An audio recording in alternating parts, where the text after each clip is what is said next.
graduated from Rowan University in the spring of 2022 with a sports communication and media degree. I got to actually call minor league baseball and G League basketball games while I was in school. And then I graduated, and as soon as I graduated, I went to NFL Films in Mount Laurel, New Jersey.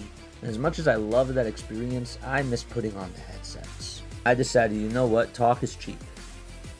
I have a laptop that's in my house, and so 21 months later, here we are, still on YouTube, calling games and building an incredible, loving community on here with the people that I call my Philly freaks with a capital P and a capital H. We go live for every single Phillies, Sixers, and Eagles game, and we do it like old school radio play-by-play style. I'm Jason Joseph, and this is Play-by-Play with JJ. I showed a swung on barrel out to right field. Bye-bye baseball. That baby is long gone. Good afternoon, everybody. Hopefully you're all doing well and having yourselves a very, very fantastic day. My name is Jason Joseph. This is Play-by-Play with JJ. Before we get started, as always, some house cleaning things. Make sure you guys hit the thumbs up button, hit that subscribe button, turn on those notification bell icons too, and that way you'll know when we go live. We do Phillies, Sixers, and Eagles content on this channel, and we are also doing some Sunday night baseball. All right, I do have a goal today. I put a goal in my community or in the live chat. If we do get to 10 super chats, we will do Sunday night baseball tomorrow. I was debating whether or not to do Sunday night baseball or Sixers tomorrow night. And so, if you guys want me to cover Sunday night baseball, we need 10 super chats. So that's how it's gonna work. That's how it's going to work, man. I'm just really happy that the Phillies season is back. The Phillies, we'll talk about how they did on Thursday in just a little bit, but I want to talk a little bit about today and talk about some reports that I did see today. One of them was from Corey Seidman, and it was a little bit earlier, and he said that Ranger Suarez threw a bullpen session today. He had 26 pitches. There's still several steps to go before he's ready. Before he would be ready for a rehab assignment. Wes Wilson did take batting practice also on the field today for the first time since straining his oblique 5 weeks ago. So that could be a mid-April rehab assignment if all does go well. And these are two guys that have sort of been, on the Phillies' back burner. I don't want to say the back burner, but they have not played, and they've been on the injured list. They've been put on the shelf. That was the term that I was looking for. And so that is good that we've been hearing some reports about how their progress has been. Ranger Suarez, we're hoping that he can come back soon. We know that the back has really been bothering him over these last 3 years or so. And so I'm interested to see how they continue to monitor his pitches and what his rehab program looks like moving forward, and we shall see. It should be very interesting for sure. Rob did say, also according to Lachlan Marsh, who covers the Philadelphia Phillies through the Philadelphia Inquirer, she also said that, Rob said that, quote, the report was really good. The velocity was also really good.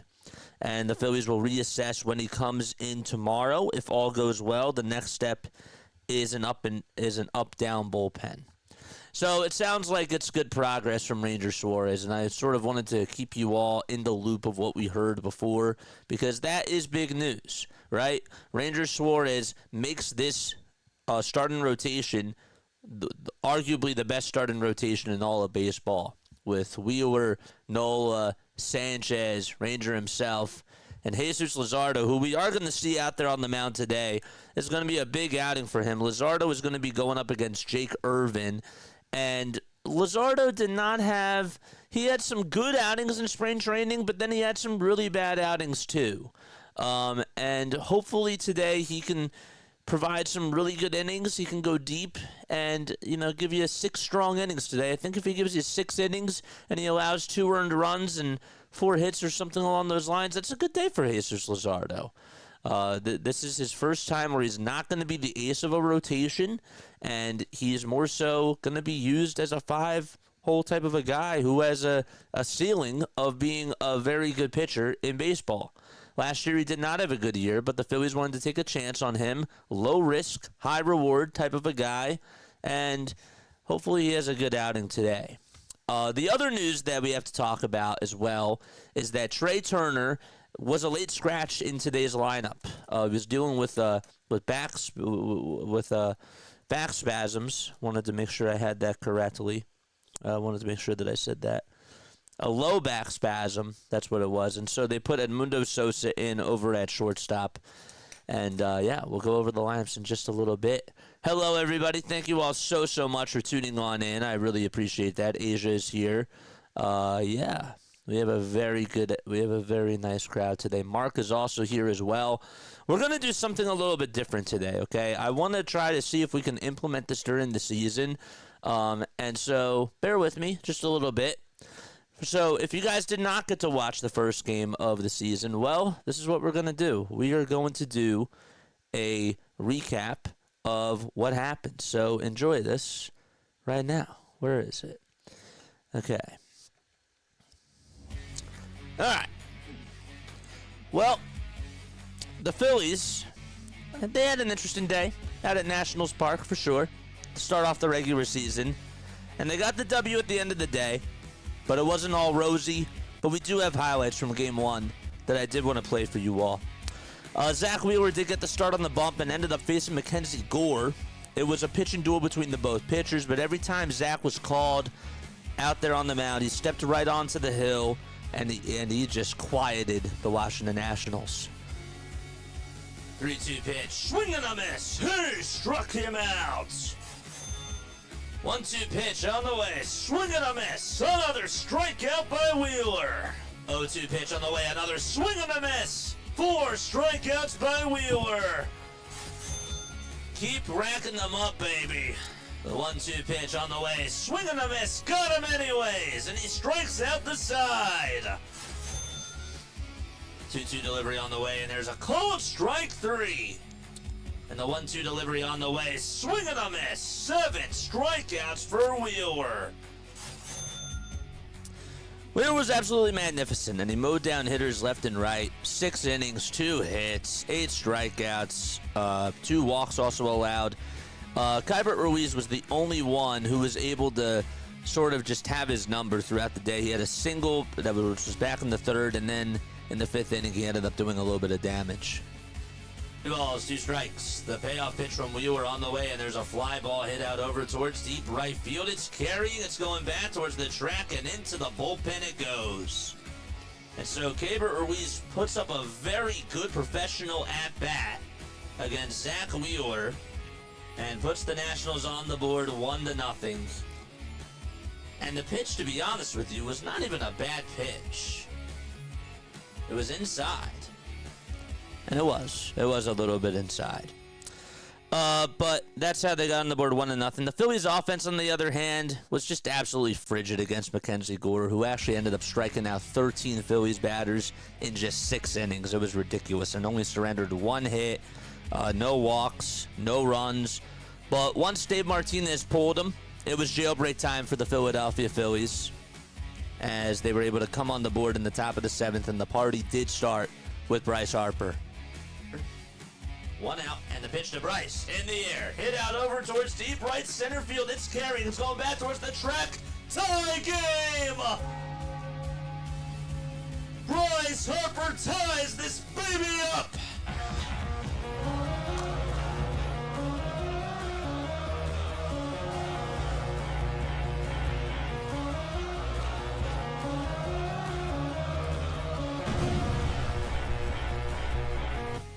And so that's what Bryce Harper did, and the game was then tied 1-1. Before the Harper swing, Turner did strike out, and afterwards Bohm struck out swinging. But then with 2 outs and no one on, Schwarber got a hold of a sinker, and it just barely went over the fences. But it did go on out. Schwarber, fly ball, hit out over towards right field. It's carrying, it's going back over towards the track, and it goes over the fence. 2-1 as Schwarber launches a bomb out to right.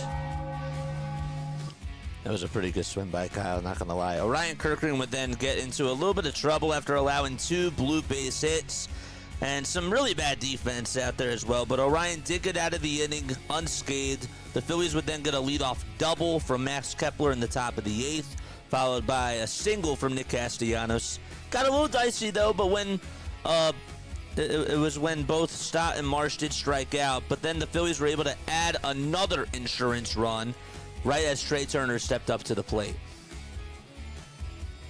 1-0 pitch, and that's going to get away from the catcher, and a run's going to score, and the Phillies take the lead 3-1.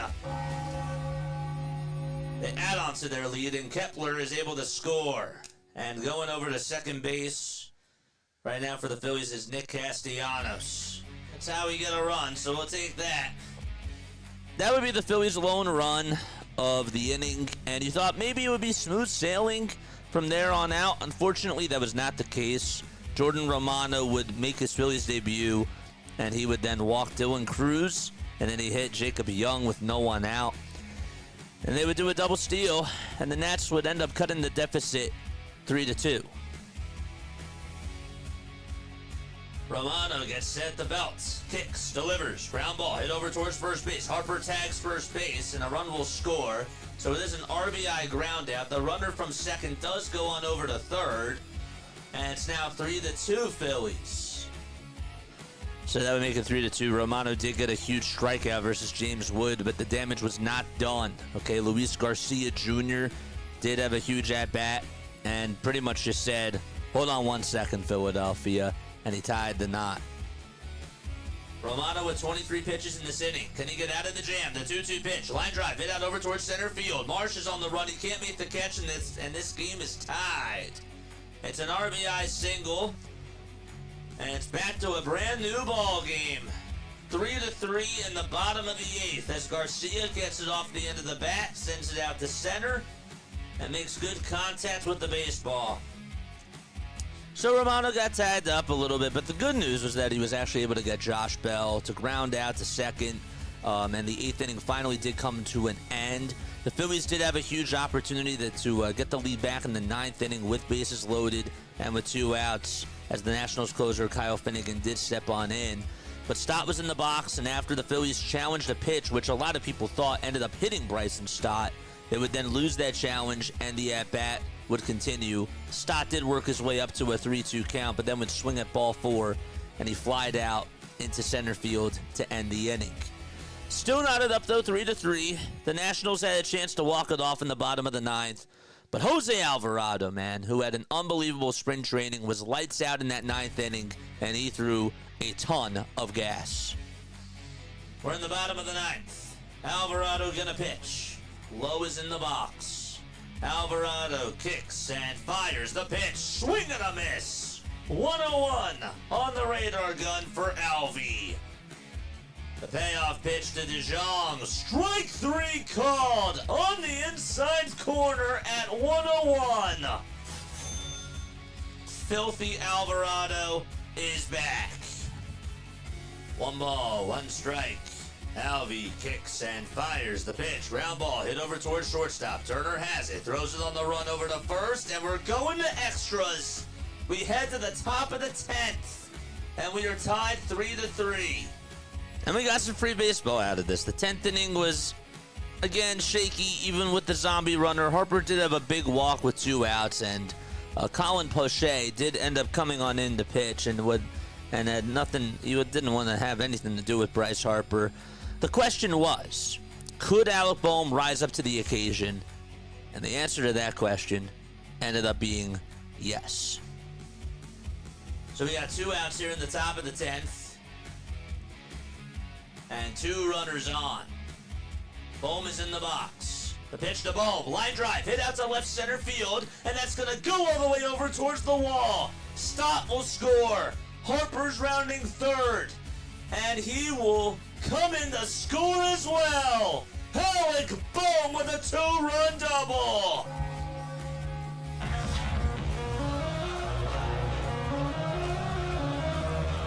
And he has untied the knots. And he absolutely did untie the knot there. Pasha would then walk Kyle Schwarber, and the Titans would then face a new pitcher, and they added on to their lead in the 10th inning as JT came up to bat. Eduardo Salazar is going to pitch for the Nationals. Hit a 2.76 earned run average last year, and JT is up to bat. Bohm's at second. Schwarber's at first. The pitch to JT. Fly ball hit out over towards right field. It's going back over towards the track, and it's dropped by the right fielder. Bohm is going to score. Schwarber is grounding third, and the Phillies are up 7-3. I couldn't tell if Schwarber scored first because they didn't cut over to him right away, and they cut to JT. And so JT ended up getting on with a 2-run triple to make it a 7-3 lead in extra innings. The Nationals would then get a shot at redemption in the bottom of the 10th, but Matt Stramo had a 4-run cushion to deal with. Ended up getting Dylan Cruz to ground out the short, Young to strike out swinging, and then he got the final out against C.J. Abrams. And so the Nationals in a do-or-die situation as they're down to their final outs in Game 1 of the regular season. And the Nationals down to their final strike. All Phillies fans rise. Pinstripes, powder blues, and reds all over. The 1-2 pitch, line drive, led on the bounce by Stotts, and he throws it over to first, and that's the ball game. Philadelphia victorious in Game 1 of the regular season. Ring the bell, baby. And once again, your Philadelphia Phillies would get a win number 1 in Game 1 of the season. Jose Alvarado was rewarded with the win, and Colin Poche did get the loss, and the final score would end up being 7-3 Phillies. And that's your Phillies Nationals Game 1 recap. And obviously now it's time for Game 2 of the regular season, which will be coming up very shortly. But those highlights are obviously presented by Pegasus Sports Video, who is making its own history. And it's capturing the biggest plays in youth and high school sports all over the East Coast. Founded by my friend Tom Whalen, they provide top-tier game coverage and highlights so every moment lives on. If you want your team in the spotlight, they have an Instagram and website links down below in the description. Reach out to Tom and to Pegasus Sports Video today as well. Thank you so much. Appreciate that. The slow mode stuff is dookie cheeks. Well, it's easier for me to read comments that way. So it makes it a lot easier for me. I wanted to try it out today. And if people don't like it, that's fine. Then we won't do it again. But we're going to get like 300 people on here. And that's a lot. That's a lot to read, and I can't read it all. I was like scrolling through chat the other day. We had so many people, and so many people were typing. And I want to see what y'all have to say. So that's why we did it. Let me know if you enjoyed that little recap. I want to try to do more of those as the season goes on. I see that more people on radio and even on TV, they do sort of montages like that. And I thought it would be kind of cool to just sort of spice things up a little bit. And I think that it gives us extra content and it gives us more things to talk about. For post-game shows, it's going to be really hard to deal with, but I think that was pretty well done. But let me know what your comments are down below about that. So, yes. All right, let's get into our live stream right now. So, let's talk about this Phillies lineup today. All right, so we got Kyle Schwarber batting in the leadoff spot. And then it'll be Alec Bohm playing over at third base. Bryce Harper is playing over at first base, and he's batting third. JT Realmuto is catching behind the plate. Max Kepler will get the start out in left field today. Nick Castellanos batting sixth. They'll be playing out in right field. And then it's Bryson Stott, who is going to be batting seventh, playing over at second base. And then it's Brandon Marsh playing out in center field, who will be batting eighth. And Mundo Sosa hitting ninth. Will be playing over at shortstop again. Trey Turner, a late scratch today due to lower back spasms. So, again, the lineup for the Phillies, it's Schwarber, Bohm, Harper, Realmuto, Kepler, Castellanos, Stott, Marsh, and Sosa. And for the Washington Nationals, well, their starting lineup is going to look exactly like this. It'll be C.J. Abrams playing over at shortstop. Dylan Cruz is playing out over in right field. He'll be batting second. James Wood playing out over in left field is batting third. And then Josh Bell is the DH today. He'll be batting in the cleanup spot. Ahmed Rosario, playing over at second base, will be batting fifth. And it's Nathaniel Lowe, who is over at first base. He'll be batting sixth as well. Keibert Ruiz, catching behind the plate, batting seventh.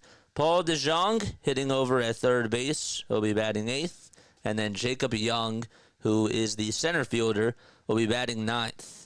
Again, let me know what your thoughts were about those highlight calls, man. So I appreciate that. I thought that was pretty freaking awesome, not going to lie. But I really want to hear what your thoughts are for those people that did listen to all those highlights, because that's something that we haven't done before, and I really want to hear your thoughts about that for sure, and feedback.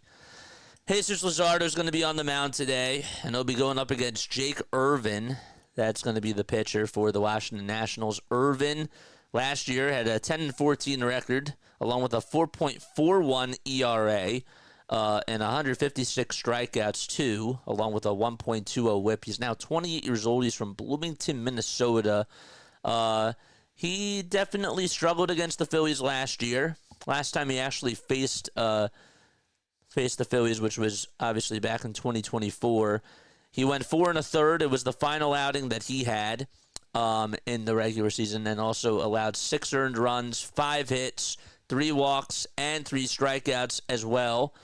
And that was by throwing 66 pitches. He did get the loss, and as I mentioned, that his ERA increased to 4.41.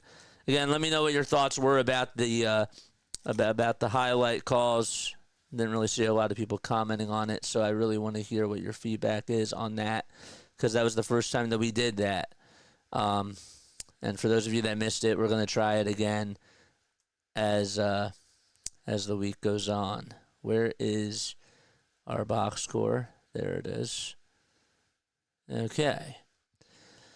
So Irvin again pitching out there, and the lineup for the Phillies, it's Schwarber, Bohm, Harper, Realmuto, Kepler, Castellanos, Stott, Marsh, and Sosa. Okay.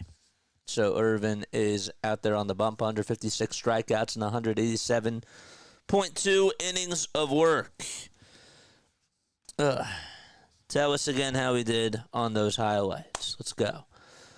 Here comes Kyle Schwarber in the first pitch. Fly ball hit out over towards right field, and that is going to bounce off the top of the wall. Schwarber's thinking too. The throw to second base. He is out at second base and was swiped perfectly on the right hand. Nice throw out in right field by Dylan Cruz, and that's how the game starts. Didn't think that Schwarber was going to be able to get into second base, and it was a great throw. Questions on whether or not he should have went there. Didn't really think he got the best jump out of the box when he was diving on into second base.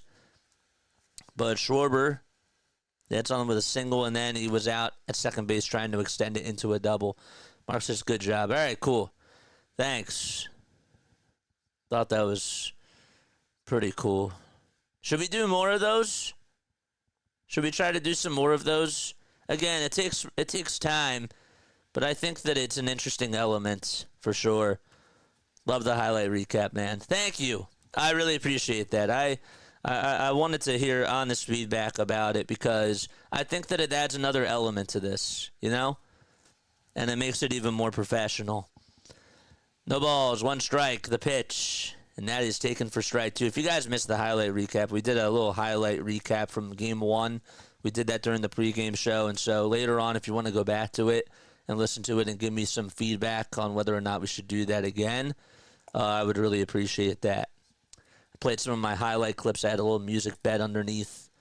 1 ball, 2 strikes to Alec Bohm. Irvin kicks and fires the pitch, and that's fouled back over towards the screen. We're trying something a little bit different in the chat today, because it's so hard for me to just read all your comments, so I wanted to sort of slow it down a little bit, because we have a lot of people that comment on here. All right, the 1-2 pitch, and that is a bouncer that's foul towards the third base side. Defensively for the Nationals, Keibert Ruiz is catching behind the plate. Jake Irvin is on the mound. Nathaniel Lowe is at first. Ahmed Rosario is at second. And as the 1-2 pitch is outside for ball 2 to Bohm. DeJong is at third. The shortstop is CJ Abrams, and the outfielders from left to right. It's Wood in left, Young in center, and Cruz in right. The 2-2 pitch. That is wide and low for ball 3. And that'll make the count now 3-2. Bohm is 3 for 14 in his career against Jake Irvin with 3 RBI. And the 3-2 pitch. And that's inside for ball 4.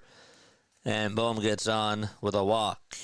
So Schwarber tried to extend the single into a double and was out over at second base. And then Alec Bohm just walked. Thought I was feeling a little slow. Yeah, we're trying something different. And if you guys could replay that to everybody else in the chat, why is there a little bit of a slow timer here? Because it's hard for me to read all these comments, man. And I got to slow it down a little bit. And I don't want to miss some of these people's comments, you know. The more people we get, it's going to be harder. The pitch, and that's taken for a strike to Bryce Harper. No balls, 1 strike. And the pitch, and that's taken down for a ball.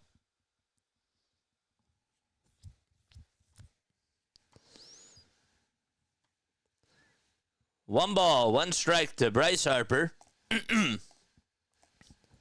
Irvin comes set at the logo. And the pitch, swing and a miss.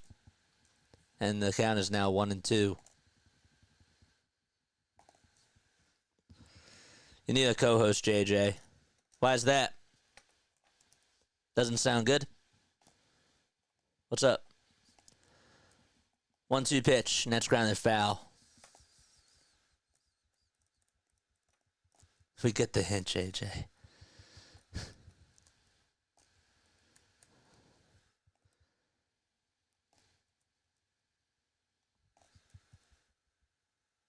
Two at-bats and no strikeouts. The 1-2 pitch to Bryce Harper. It's popped up, hit out over towards left field. And it's going to be caught for out number 2 by James Wood.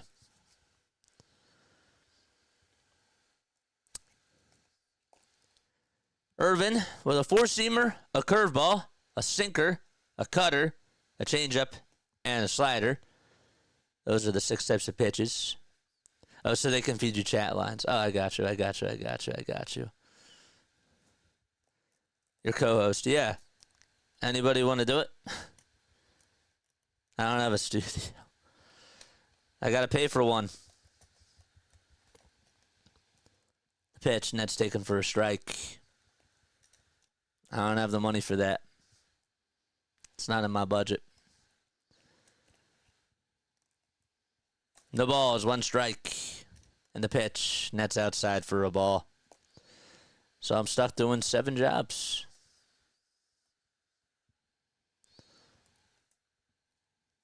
One ball, 1 strike.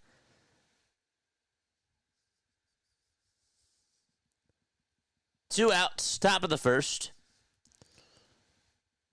And the pitch. And that's outside for ball 1. So Schwarber was out at second trying to extend the single into a double. And then Bohm got on with a walk. And Harper popped out to left on a 1-2 pitch. And the pitch. That's outside for ball 2. Yeah, I know. I don't have the funds for it. I don't. It's a lot of money. 2 balls, 2 strikes. 2 outs. And the pitch. It's popped up, hit out over towards shallow right field. Who's going to get it? It'll be the right fielder.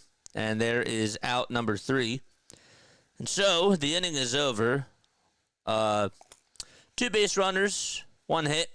And the Phillies are held scoreless. And we go to the bottom of the first. Okay. Let's go.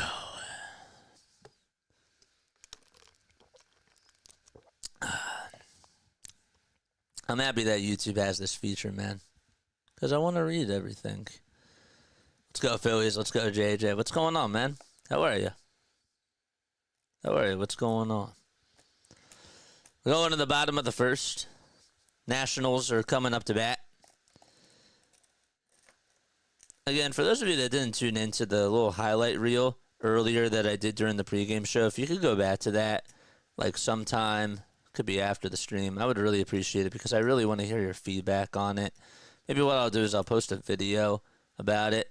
But I really want to hear like your actual thoughts because, yeah, sure. Would I love a producer? Absolutely. But I got to pay for that. That comes out of my pocket, man. And they got to be here in person. They can't just do it online. Like, it's a lot easier said than done. I gotta pay for other things too. You know? And as we get more equipment, as we get more stuff, then sure, it's going to get easier. But I'm just saying that it's hard. It's really hard. And I gotta do it like this. You know? I know I need a producer. Abrams is going to be leading things off. Then Dylan Cruz playing out in right field. James Wood is out in left field. He'll be batting third. Josh Bell's the DH. He'll be batting in the cleanup spot. That's Ahmed Rosario playing over at second base, batting fifth. Nathaniel Lowe is the first baseman. He'll be hitting sixth. And it's Kybert Ruiz catching behind the plate. Paul DeJong is over at third. And then it's Jacob Young playing out in center field. And for them to do it every single day, do you know how much of a time commitment that is? The pitch, ground ball, hit back up the middle for a base hit. And so Josh Bell does get on with or C.J. Abrams gets on with a leadoff single against Jesus Luzardo.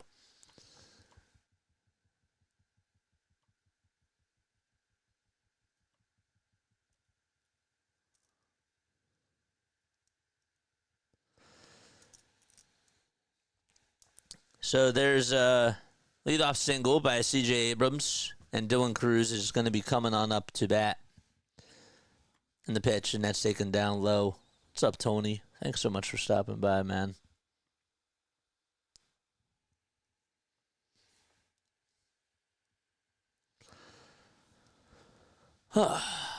One ball, no strikes. Luzardo kicks and fires, and the pitch is inside and low for a ball. Got 85 people tuning on in. Thank you all so much. We're still live, right?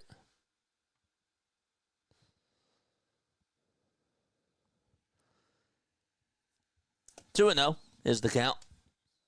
We got 79 people tuning on in. Hit that thumbs up button, man. Mods, do your thing. To a pitch. It looked a little bit outside, but it's called strike. Lance Barrett is calling the balls and the strikes. And they got Carlos Torres over at first. Charlie Ramos at second. And Alfonso Marquez over at third. 2-1 delivery. There's a called strike. And the thing about like having a producer, though, I think I need an assistant. That's really like what it would be. But I think we all need assistance. 2-2. There's a high bouncer hit over towards third base. It's a foul ball, though. Dave Martinez, the manager for the Washington Nationals, and you got Jim Hickey as the pitching coach. Got Darnell Coles as the hitting coach for the Nats. Gerardo Parra's over at first base. He's the first base coach, and the third base coach is Ricky Gutierrez. Luzardo kicks and fires the pitch. That's inside for ball three. JT thought about throwing it back over to first, but the runner was not even that far off the bag. Luzardo will get to his stats in just a few moments. 3 balls, 2 strikes. Phillies are in their gray tops, gray bottoms, with red Phillies letters painted across the chest. And the 3-2 pitch, and there's a called strike 3, and Jesus Luzardo gets out number 1 of the inning.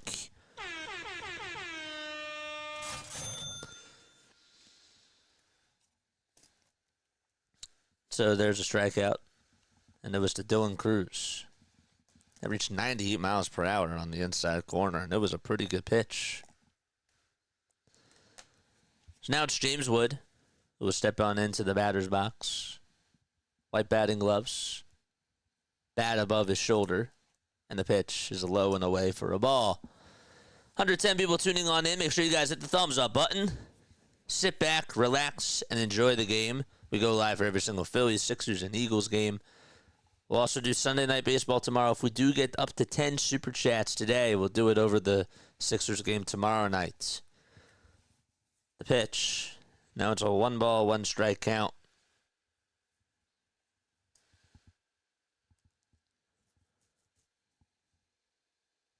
Toss back over to first base, and Abrams doesn't even flinch, and he goes back. Phillies got no runs in the first inning. Schwarber led off the inning with a single, but he tried to extend the single into a double. Runner goes here, and the 1-1 pitch, and that's taken for a strike. I thought maybe he was going to go, but he stayed back over at first. Beg your pardon.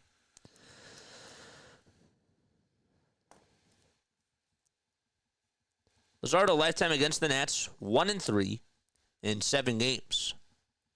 He'll look back at first. Now back to the plate, and the 1-2 is dribbled foul.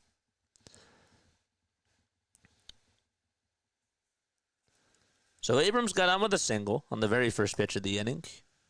And then Dylan Cruz struck out looking.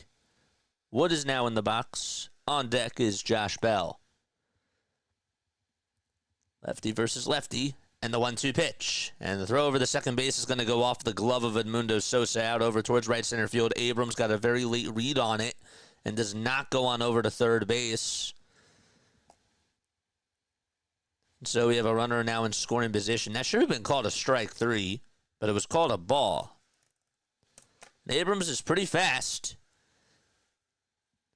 But it was a good throw by JT. And Sosa should have caught it on the bounce.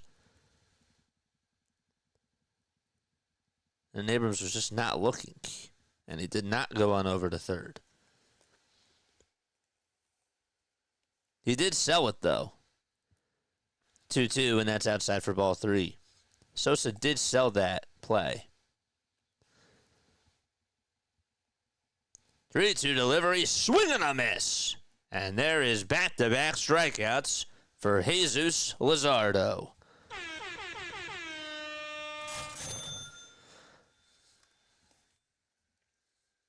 So Josh Bell is coming on up to the plate with a runner on over at second base.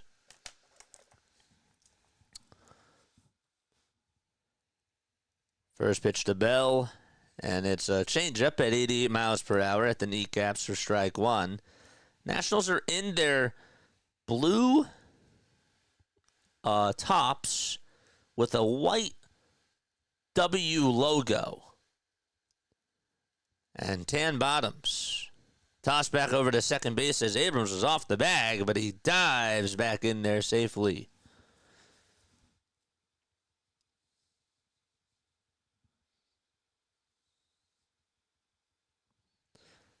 Oh, 1 delivery, foul ball.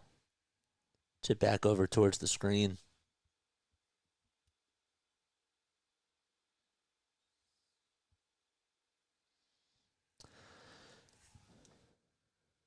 Yeah, make sure you guys hit that thumbs up button and subscribe.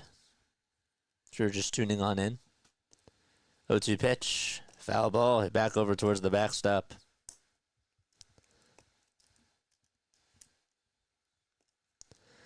Nothing in 2 is the count. We go live for Phillies, Sixers, and Eagles games. Definitely check out the Sixers call after this. 0-2 pitch. There's a bouncer. Hit back over towards Luzardo. He has it. Jogs on over to first. Underhanded throw is in plenty of time. And the first inning is over for Luzardo. No runs, just a leadoff single by Abrams, and then he stole second base. And so, the inning is over, and we head to the second inning. Yes. Just a little bit about me for those of you that are new to the channel. I'm from South Jersey. I graduated from Rowan University in the spring of 2022. We just reached 5,000 subscribers, which is absolutely awesome.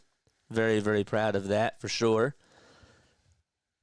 But hit that thumbs up button. I did, was a radio, TV, film major at first, and then I switched into sports communication and media. And I interned at NFL Films after I graduated from college. And while I was in college, I got to call games for the Blue Rocks, the Wilmington Blue Rocks, who are the high A affiliate of the Washington Nationals. And then I also did some stuff with the Delaware Bluecoats, got to call games for them too on the radio. They're the G League affiliate of the Philadelphia 76ers. I love doing this. I do. What really got me started by doing this was I went back to Rowan for a networking event, and I got to meet Scott Fransky, who's the Phillies radio play-by-play announcer. And I talked to him afterwards, like I usually do. I always like to stay after and talk to people and introduce myself, but also get to know them a little bit more, that type of a thing. And so he was the one that sort of got the bug in me to do this because he told me that I need reps. He told me that if you want to make it in the business, you got to get consistency, right? You got to get reps at it. And so I thought at first by doing this channel, this would be a really cool way to get reps in. We don't show the game. We don't do that, but we practice a radio type of play-by-play call. And then as we've continued to do this, I've realized, well, this is a really good way to just not only get a foot in the door, but also to create my own brand out of it because I'm putting my own twist on it. And so this is sort of how the streaming world is going to be. The media landscape is changing constantly every single day. So we thought, well, maybe this is it. No balls, one strike to Max Kepler as we start off the top of the second. And the pitch, ground ball, rolled over towards the right side. Rosario does have it, gobbles it up, and throws it on over to first for out number one.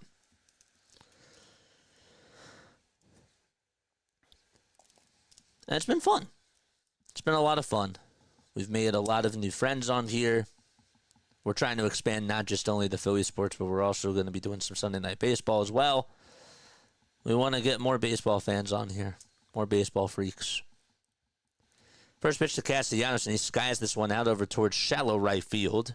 Weather's pretty nice. Cruz does come on in towards the first base side, and I'll make the grab. And already 2 up, 2 down in the inning.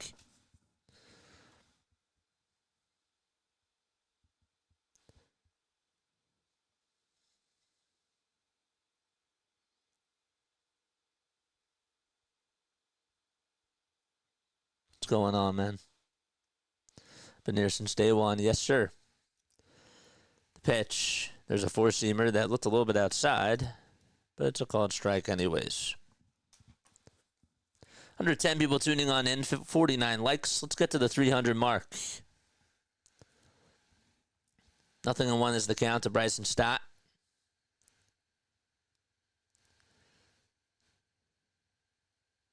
A 1 pitch. There's a called strike, too. It's a curveball at the kneecaps.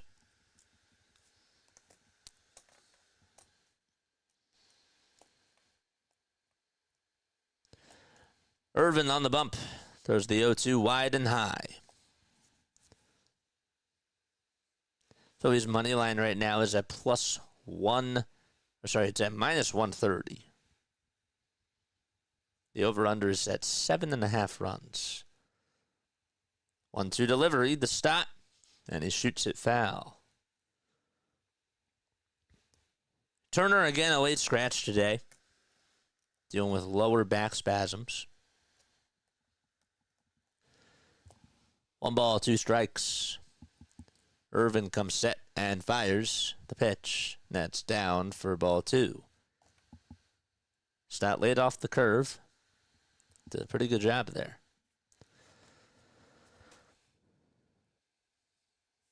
Two balls, 2 strikes to Bryson Stott. Red batting gloves. Along with a red elbow guard, too. And the pitch. And he shoots this one out over towards right center field. And that's going to split the gap and go all the way towards the Geico sign. And Stott's going to jog on over to second base as he gets in with a stand-up double with 2 outs here in the top of the second. Had a good swing to it as well. He battled back. The count was 0-2.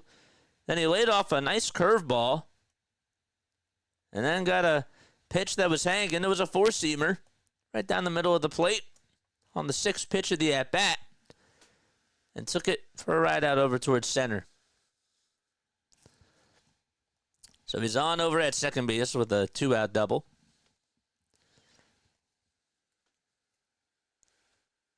That's the first Phillies extra base hit today.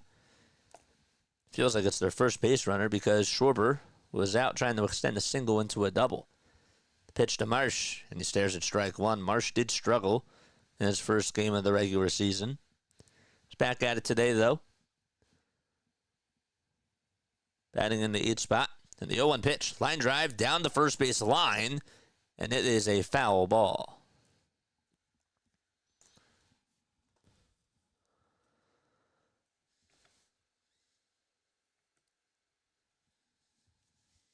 Nothing in 2 is the count.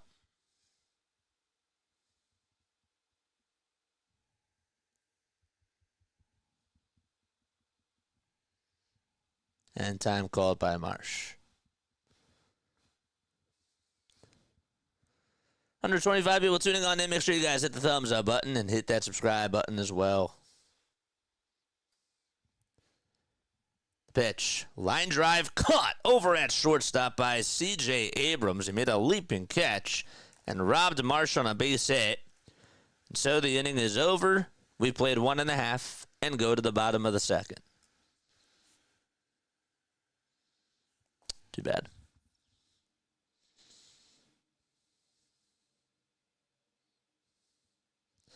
John says you've been doing great. Thank you, man. I really appreciate that. Roman University. Hey, that's me. Roman University. Yeah. I'm not bad, man. I'm not bad for taking your comment or for sounding, like I was a little bit thrown off by it. I apologize. I've had a weird couple of days, just been doing a lot of work. Stayed up last night. Did a lot. But, this is what happens when you start your own thing. And I'm very lucky. I'm very, very fortunate. Don't get me wrong. Do not get it twisted. But I've been putting in my heart and soul into this. And I have to. I don't have the funds to pay for, a producer yet. I would love to. Down the line, of course. Would love to get an assistant. But it's a lot. What's up, Starkey? How are you doing, my friend? What's going on? I want Stott to do well to move up in the order. And again, there is a little delay today. I wanted to put it on just because, again, I think it's easier to read people's chats. I hope it doesn't turn people off. But I really wanted to try it because when you're in my shoes, guys, and you're trying to read everybody's chat, plus you're trying to call the game, it's a lot. It's really a lot of work. So, just wanted to slow it down today and see how it went. I did only 10 seconds. I didn't even do 30. The pitch, and there's a foul ball. Hit back over towards the screen. I don't read everybody's comments anyways, but I'm just hoping that's not a bit turn off. But you gotta try it. The ball is 1 strike. Luzardo back out there on the bump. The 0-1 pitch. And that's thrown on the outside edge. For strike 2. The pitch. Wide for ball 1. 5, 6, and 7 due up in the batting order. It's Rosario, Lowe, and Ruiz for the Nats. Luzardo kicks and fires. It's a ground ball hit over towards third base. Backhanded by Bohm. The throw over to first. Off the line. And Harper had to come on in towards his right side. And he did. He dodged it. And Ahmed Rosario, they're going to roll it as an infield single. Bohm had a good effort there. Was a little bit off balance. He had to backhand it over towards that third base line. And then as he was sort of on the run, he tried to stop his motion and tried to throw a strike over to first. It was just a really tough play. Not a lot of third basemen can make that type of a good throw. Unless you're Manny Machado or Nolan Arenado or one of those types of guys. The pitch. There's a sinker at 97 on the inside corner for from Luzardo. So back-to-back innings where the leadoff man gets aboard for the Nationals. Lowe is up, former Ranger, and the 0-1 swinging a miss on a fastball right down Broadway.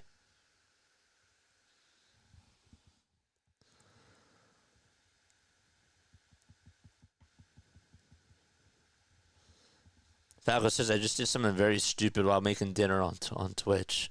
I poured out applesauce for my dessert and sprinkled Cajun seasoning over it. I immediately threw it out. Oh, gosh. Ugh. 0-1, foul ball. Starkey, comment your link down below.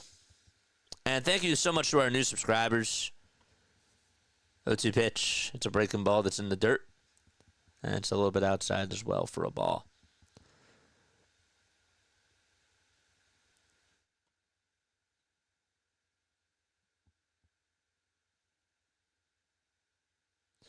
Live in Harrisburg. That's cool.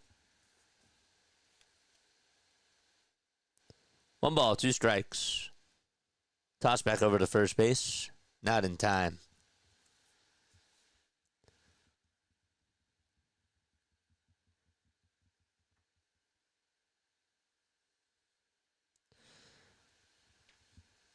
The windup and the pitch on the way. Swing and a miss. Another strikeout by Jesus Luzardo. See those chairs in the chat, man. That's 3. 3 cha-chings. Well, Lowe was thinking fastball. Instead, he got sweeper outside.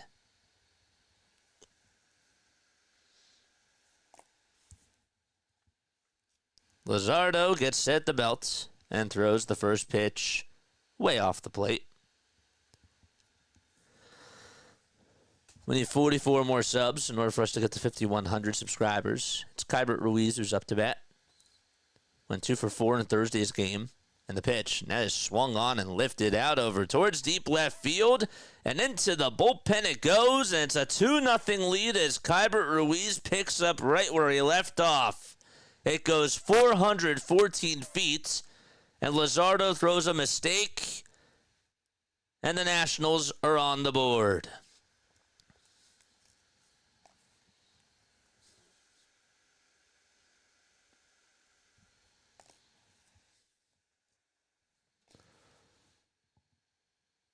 There's actually a changeup that he threw right in the zone. And Ruiz was patient. And belted it. Just continues to destroy the Phillies. Here's a sweeper that swung on and missed. That one sort of looked like a changeup. This is to Paul DeJong. 0-1. Fastball that's just fought off by Paul.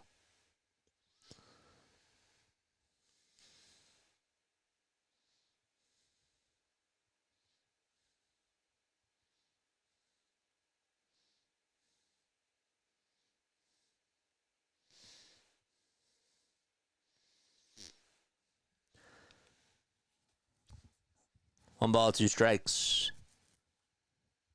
And the pitch. A little bit low.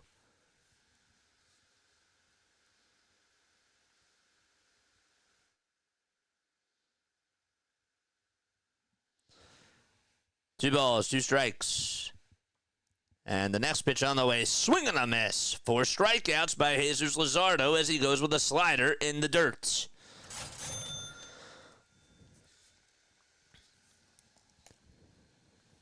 That slider was running inside.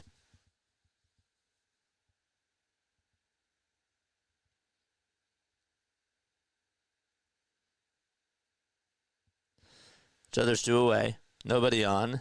And the pitch was a little bit outside, but it was at 97, and the umpire, Lance Barrett, calls it a strike.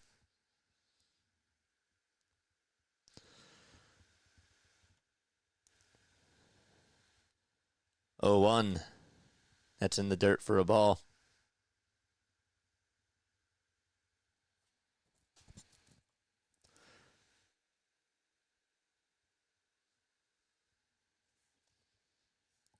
Young in the box, kicks, deals, and it's high and inside again.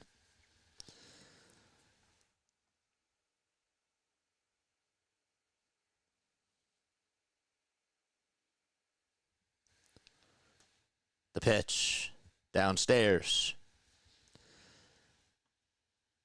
By the way, the Orioles have an 8-5 lead in the top of the 6th. Yankees today absolutely demolished the Milwaukee Brewers.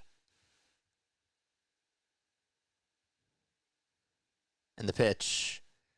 And that's down low for ball 4. So Young does get on with a walk. They put up 20 runs. Judge had 3 homers. Almost had 4. Chisholm homered, Volpe homered, Wells homered, and Goldschmidt homered, and so did Oswald Peraza.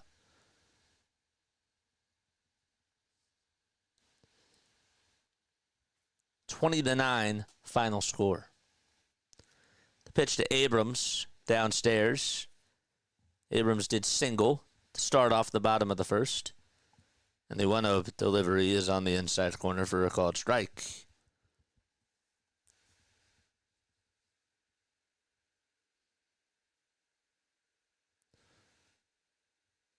Noah's pitching tomorrow.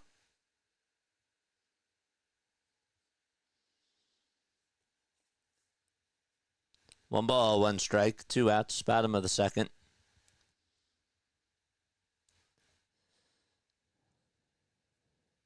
Runner on over at first, and the 1-1 delivery is fouled off. We're planning on doing most of the Phillies games this year. It's so hard to do the 162, right? Because of holidays and, you know, you gotta, it's every day. It's hard. I want to have a family life as I do this.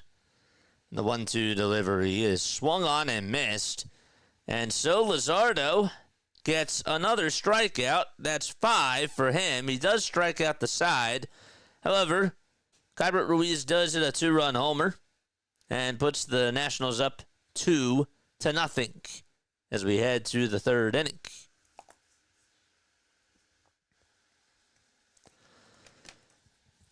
But yeah, we do most of the Phillies games.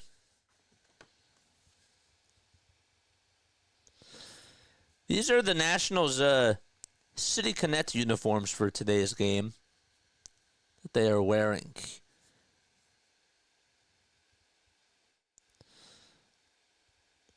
Again, it's light blue.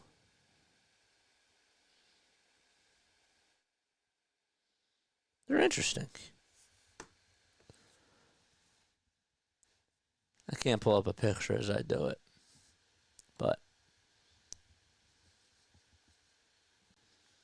yeah.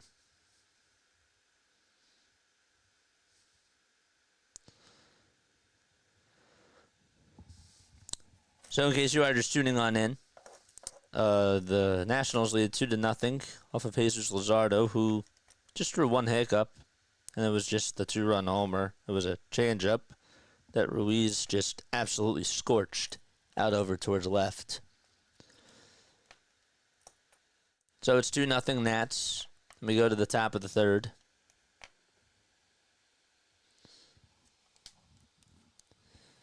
We have 139 people on here, 64 likes. Let's change that. Let's get to 200, or let's get to 300. That's our goal. And chat,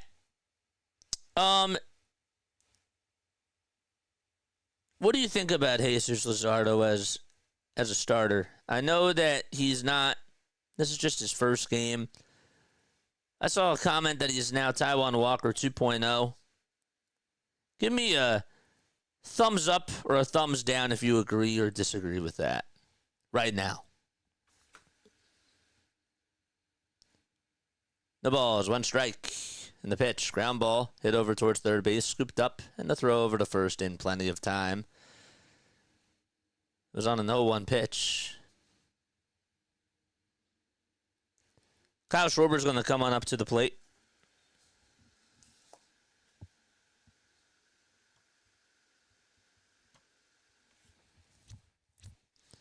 Eagle says disagree. Let me know if you agree or disagree with that. The pitch. That's low and inside for a ball.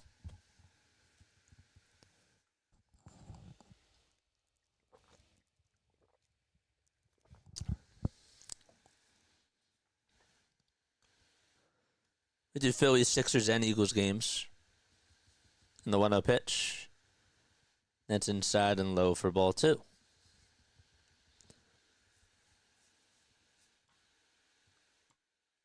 Is Jesus Luzardo Taiwan Walker 2.0? Let me know if you agree or disagree, because we had a comment that just came a little bit ago that said yes, he is. So I want to know if you agree or disagree with that. As of now, 3-0 pitch. There's a called strike. It's a four-seamer on the inside corner.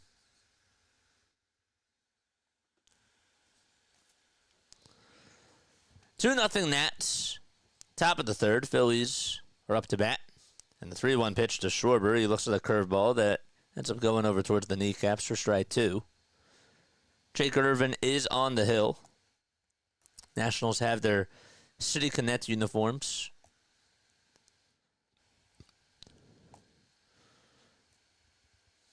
Three and 2 is the count. A big payoff pitch coming up. Here it is to Schwarber. Swing and a miss as he gets down on one knee, and he strikes out on the curveball that goes back into the same spot, same velocity as the previous pitch.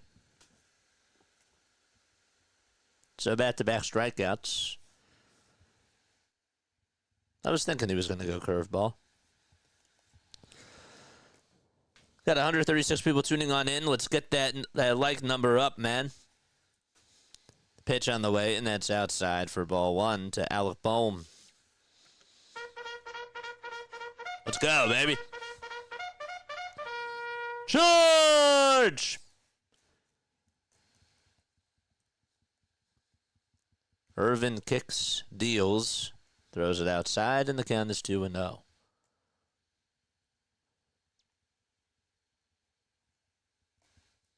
Bohm walked in the first. And the pitch to Alec. Ground ball hit over towards third base. It's a foul ball. DeJong throws a little souvenir towards the fans.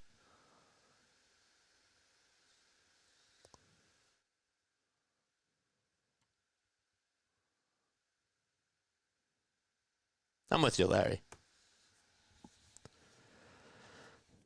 Bohm had that big 2-run double to put the Phillies up 5-3 in the 10th inning of Game 1.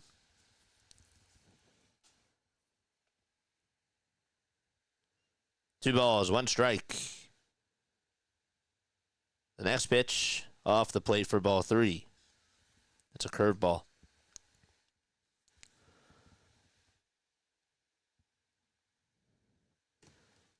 Alec's now 28 years old. He'll be 29 in August. Time called. And Bohm will step out of the box. And we have time called by the catcher as well, Ruiz. So I'll have a conversation with Irvin.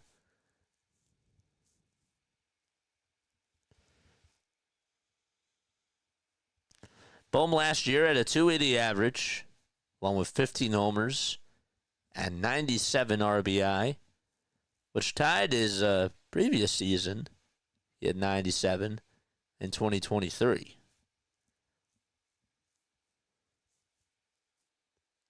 Three-one to Bohm, swing and a miss. They went with a curveball. It's just a bit outside, not by much. But Irvin back in the count. It's a full count. Base is empty. 2 outs. Top of the third. And the 3-2 delivery to Bohm. Line drive hit out towards right field, and it's going to drop in for a single right in front of Cruz. And Bohm did get a fastball right down the middle, and he was able to just get it off the end of the bat. He hit it pretty sharply out to right field, and well, he's over at first base. I was surprised he got a fastball there. I think he wanted it a little bit more outside. But Bohm, to his credit, got it right off the end of the bat. And Bryce Harper is coming up to bat. Let's go and see the Harper emotes.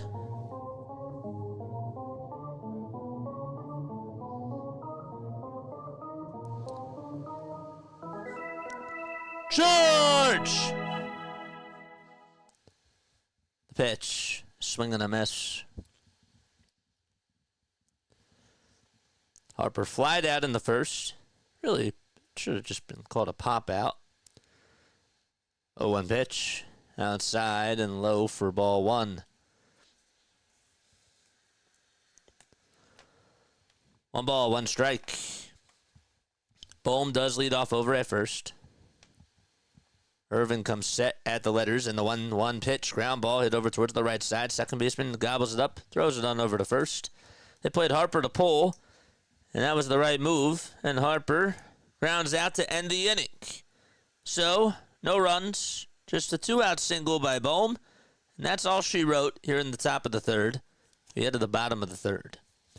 43 more subs for us to get to 5,100.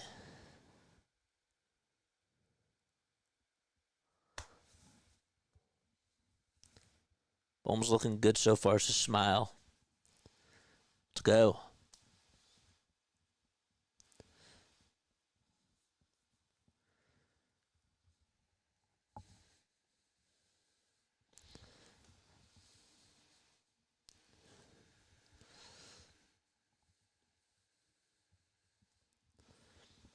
Should we get rid of the 10-second delay?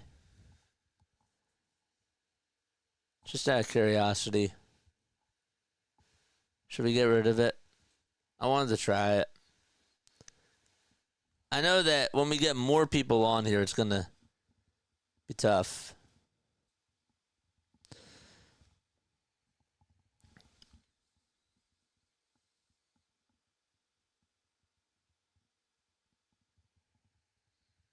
Thanks for stopping by, man. Appreciate you.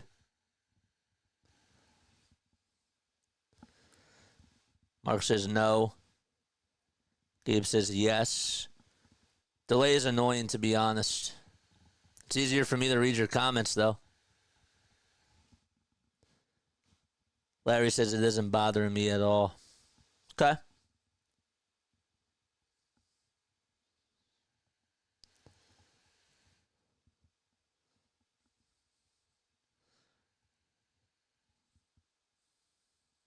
I don't think so. It doesn't bother me at all. All right. I'll leave it run. Our soccer says no. Okay. All right. We'll keep it going.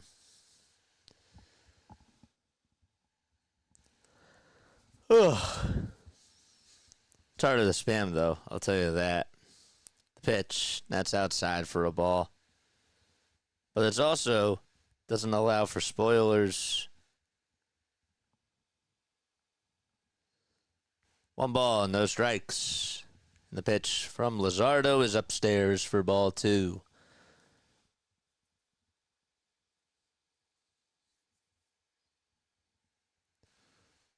Two-oh pitch. Swing and a miss. It's making me shut up and listen more. It's probably a good thing. 2-0 Nats. The next pitch is fouled off.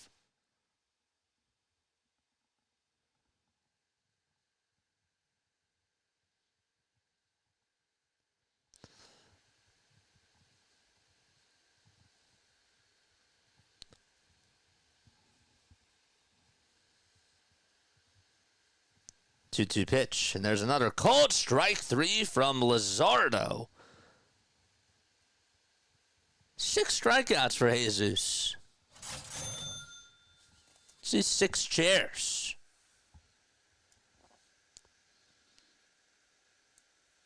That's the second time today that Cruz has gone down looking.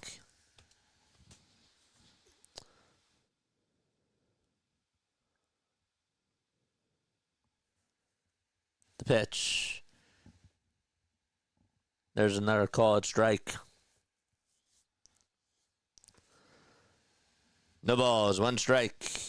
And the pitch That's taken inside for a ball.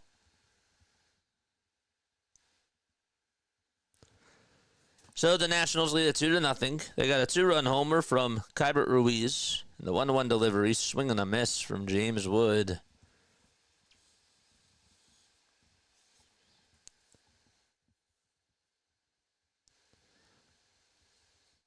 Five seconds left on the pitch clock.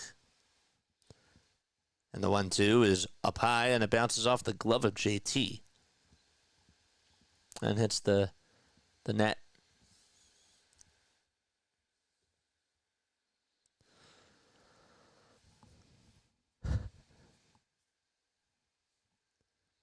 Two-two pitch. And there's a ground ball knocked down by Bohm. He barehands it, and he'll have to eat it on up. It was a rocket hit over to Bohm, but he just could not field it cleanly. That was a tough play. I'll give him the benefit of the doubt there. That thing was scorched right off the end of the bat, and it sort of didn't take a weird bounce, but he had the open glove towards his left side, and it just popped out. Maybe he should have had it down, but pitch on the way, and Wood is going to swipe second base without a throw, and he's now in scoring position.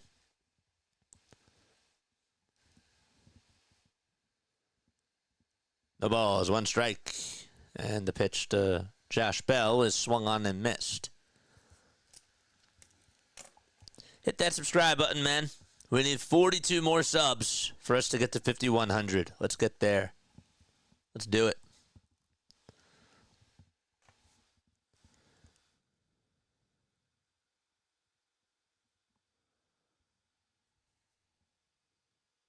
What's going on, Orlando? How are you?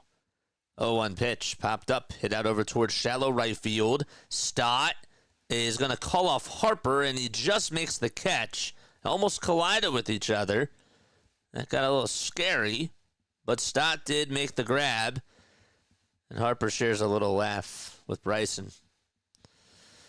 That's my roommate. That's my roommate.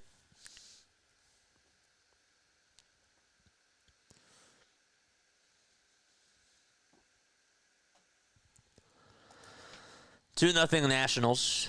The pitch downstairs for a ball. Phillies will have Nola pitch tomorrow.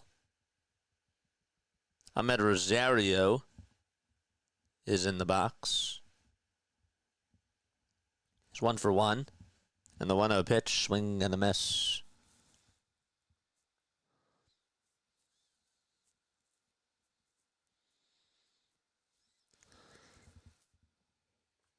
Mookie was out with an illness. 1-1. That's inside for ball two, but he finally came back from the illness. He had the illness for like 3 weeks. It was a really, really bad sickness. 2-1 offering. There's a fly ball hit out over towards left field. It's playable, and Kepler's there to track it down just shy of the track, and the catch is made. And there is out number 3. So we played 3 innings, and we head to the 4th. Okay. Going to the top of the 4th, baby.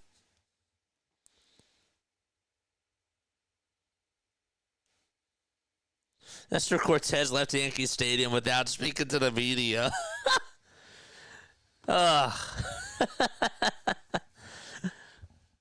Nestor was pitching for Milwaukee today. So that's his former team. And he gave up 8 earned runs, including, I think, 2 homers to Judge. That's kind of funny, not going to lie. As a Phillies fan, I always hated when we had to face Nestor Cortez. He's just one of those annoying pitchers that, just has a very weird windup, a very weird delivery, but also when he gets fired up after a strikeout, it's just, you obviously want that on your team, but when you're facing that type of thing, ew. Ew. It's not what I want.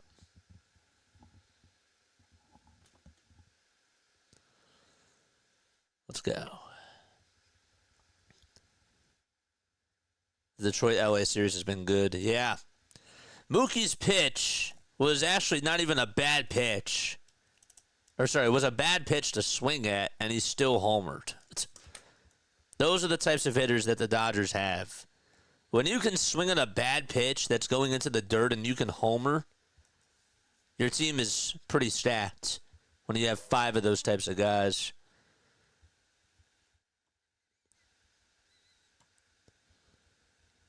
He was their number 1 because Alcantara was hurt last year for the whole season.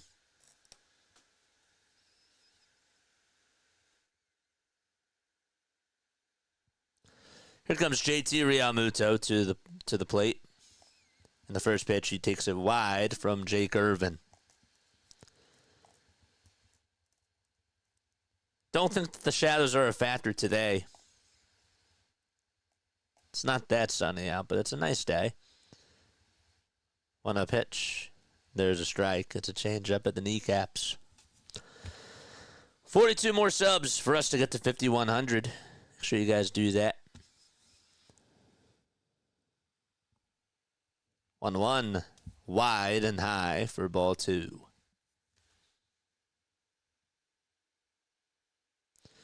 We got Sixers after this. They play at 7:30. So we probably won't have time to do a post-game show. But stay on for that. 2-1, and that's down low for ball 3. Know that the Sixers stink, but if you guys enjoy me calling these types of games, I do encourage you all to tune into the way that we call basketball. It's fun. It really is. It's a lot of fun. 3-1. That's on the inside corner for strike 2, and JT said to Lance 3-2. Yes. Realmuto hitting .500 lifetime against Jake Irvin. He's gone 5 for 10. 40 more till we get to 5,100. Keep the subs coming. 3-2 pitch to JT. Ground ball. Trapped over towards the third base side. Throw over to first base, and JT is out. They are taking more pitches today. I don't want to do any sort of moral victories, but I will tell you that they have better plate approaches today. Much better plate discipline overall.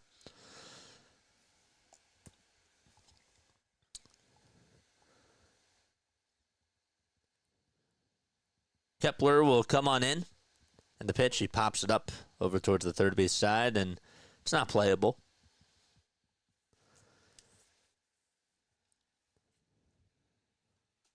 The ball is 1 strike.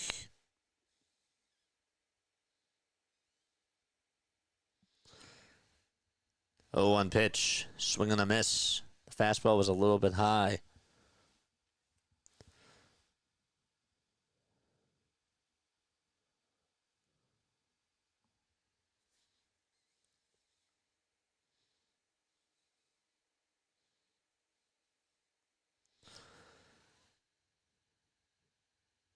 Oh, 2 upstairs.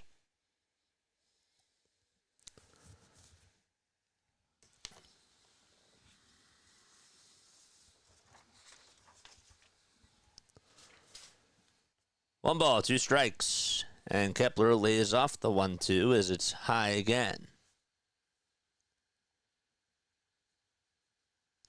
Cardinals did win 5-1 against the Minnesota Twins.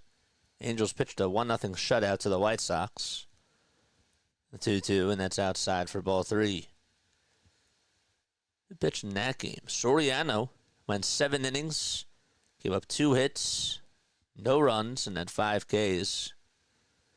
3-2 delivery. Check swing. Did he go? And they say, no, he did not. And that is what you call a great at-bat by Kepler. Again, down in the count 0-2, getting on base with a walk, and just being very patient. I like what he's been able to do during these first couple of games.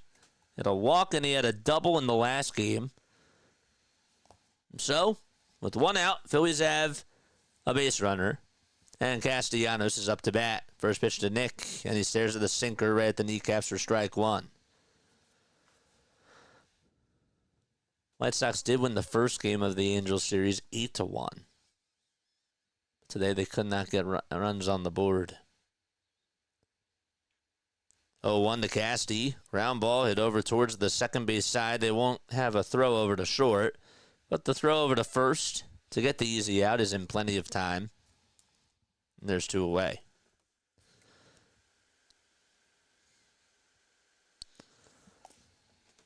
And Stott is going to come on up to the plate. 156 people tuning on in. Hit that like button, folks, and subscribe to the channel as well. Let's go. 40 more subs so we get to 5,100. Pitch to Bryson Stott, and there's a called strike. If you guys want to become members as well, it is $2.99 a month. You get access to some awesome emotes. I would love it if we could get more and more members. The link, I'm going to post it right now, as the 0-1 is wide again.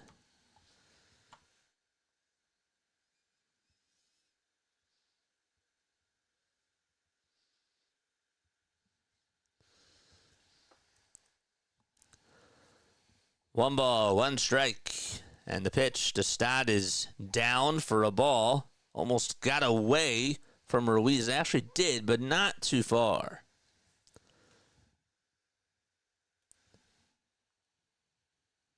2-0 Nats. 65 pitches by Jake Irvin.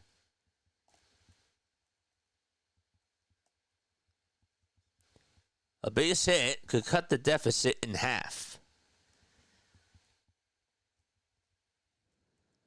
The 2-1 offering to Stott. And there's a line drive foul ball towards the right field side.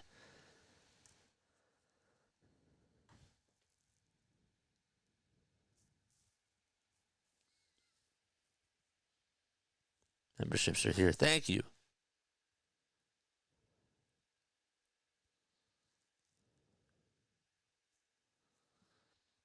Kepler in scoring position. 2 outs.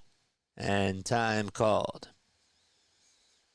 Irvin was checking back over at Kepler and then decided to just take a step off the bag.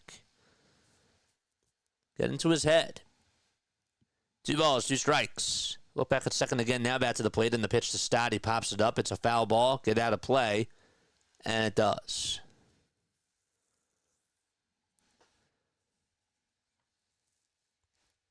If you enjoy our play-by-plays, hit that thumbs up button. Subscribe to the channel. And also, feel free to become a member. Super chats go all the way to the top, folks.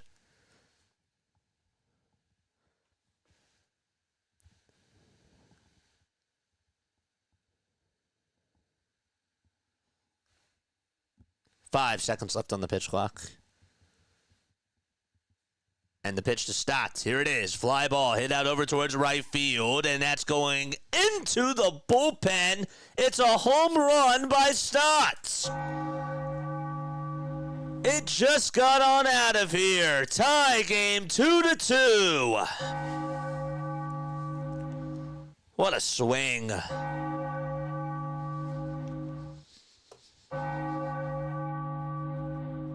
Beautiful.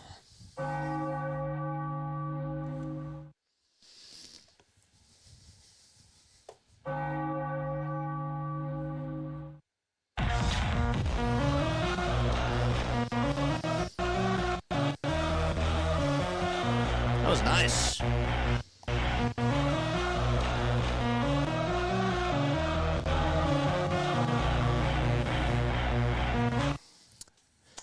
No balls, 1 strike to Brandon Marsh. I didn't think it was going to have enough oomph to get out of there, and it did. If it was hit a little bit more towards that right side, it probably just would have been a double. The pitch to Marsh, and he has an inside-outside swing that goes over towards the third base side, but it goes into left field for a base hit. And so, Marsh gets on with an opposite field single, and the Phillies have a runner on over at first base. Beautiful.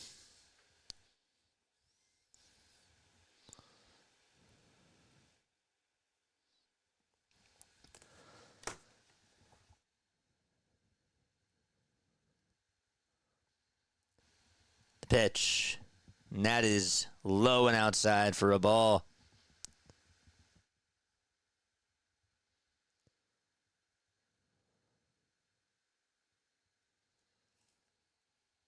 One ball, no strikes. Marsh is over at first base, and the toss back to first, and he dives back in there safely.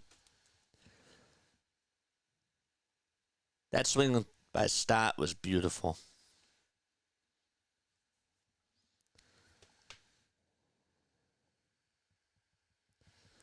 Two to two, top of the fourth, and the 1-0 delivery is wide and low again for ball two. 84 likes, keep them coming. Can we get to 300?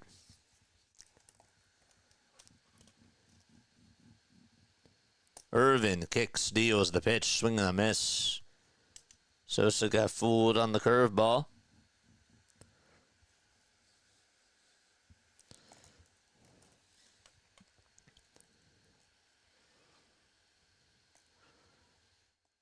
Two-one offering to Sosa, and there's a fly ball hit out over towards left field. That's going over the head of the left fielder, Wood. And Marsh will go over to third base. The throw is cut off, and Sosa slides into second base without a throw. And the two-out rally continues for Philadelphia.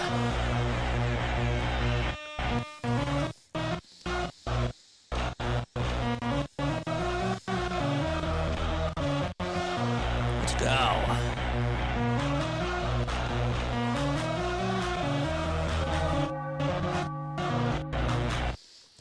And so Hickey's going to go on out there to talk things over with his pitcher. And a base hit can give the Phillies the lead. Sosa and Marsh give each other high fives. A little hug as well. So we have a timeout called here as Jim Hickey, the pitching coach for the Nationals, wants to try to calm Jake Irvin down. Phillies were down 2-0 thanks to a two-run homer by Keibert Ruiz. And then they tied it back on a two-run homer by Bryson Stott. Out over to right field.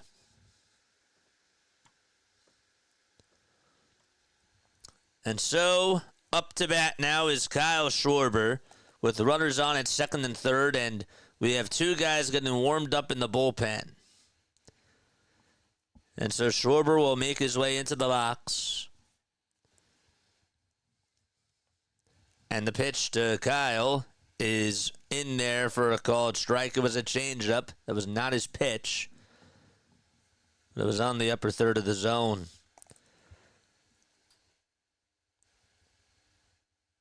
Three hits in this inning for the Phillies. And the 0-1 pitch. And there's another called strike. Another changeup. No fastballs.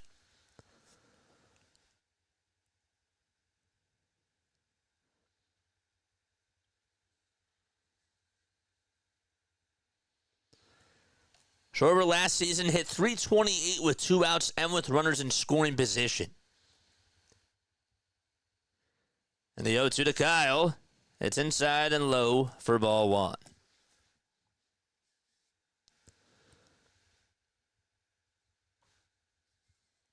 Yeah, again, if that hit was a little bit more towards the right, it would have been a double. Because the bullpen compared to the outfield fence, a little bit higher. 1-2, and there's a foul ball. So it went over the bullpen wall.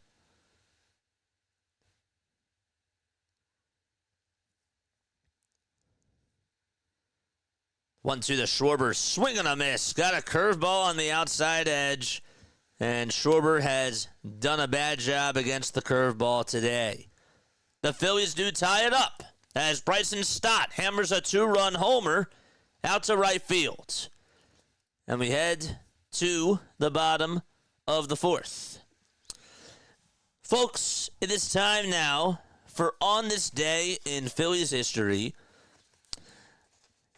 And speaking of great moments in Phillies history, Pegasus Sports Video is making history of its own, capturing the biggest plays in youth and high school sports all over the East Coast, founded by my friend Tom Whalen. They provide top-tier game coverage and highlights so every moment lives on. If you want your team in the spotlight, The Instagram and website links are listed in the description down below. Reach out to Tom in Pegasus Sports Video today and tell him that your friend JJ said hi. All right, it's time now for On This Day in Phillies History. So did you know that today, all right, in 1904 on this day, the Phillies gratefully landed at Race Street after returning from spring training in Savannah aboard the SS Allegheny. The ship sailed into a heavy gale for most of the trip north, and most of the players were seasick for the whole duration of that trip. And again, BroadandPattison.com, they're the best. Today is also Eric Bruntlett's birthday and Juan Bell's birthday. Happy birthday, Juan Bell. Born in 1968 on this day. Eric Bruntlett born in 1970 on this day. We'll always remember the unassisted triple play that he had against the Mets. That was really awesome. 39 more subs, so we get to 5,100 subscribers, baby. Keep the likes coming. And again, all super chats go over to the top as well. Brought back the president's race today. We're tied 2-2 in the bottom of the fourth. Nobody out. And the pitch. And there's a called strike. Just at the knees.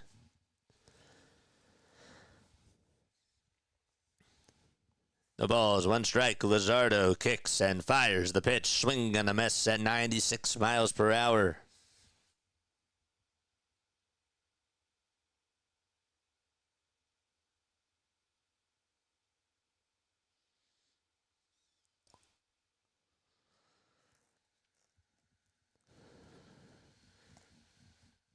Luzardo winds up and delivers the pitch. They try to appeal, and they say no swing.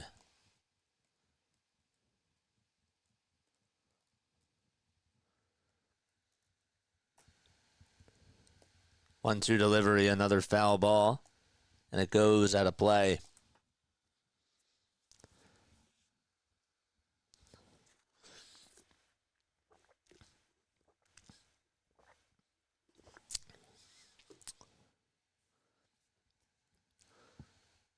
Luzardo not wasting any time as he throws the 1-2 way up high.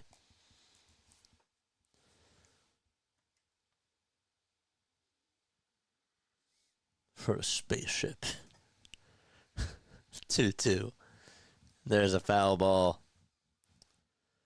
What's up, Crowley? Thanks so much for stopping by.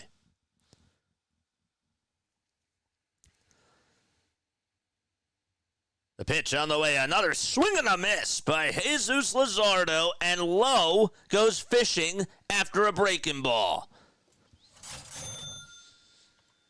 And another strikeout by Luzardo. Rack up those chairs in the chat, folks. Let's go.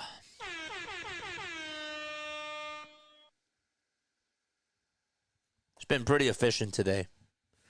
Say what you want about the two-run homer. Here comes Keibert Ruiz, who stares at the strike right down the middle. Luzardo has had some pretty good stuff. 0-1 pitch. That was outside, but Luzardo gets the benefit of the doubt on the call. And it's an 0-2 count.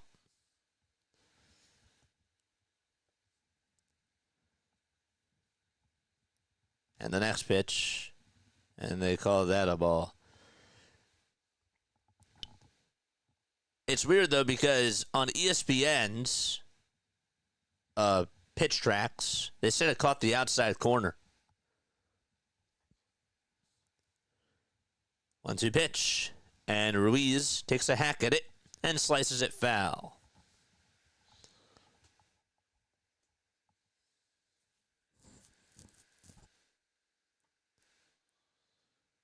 The politics in the chat.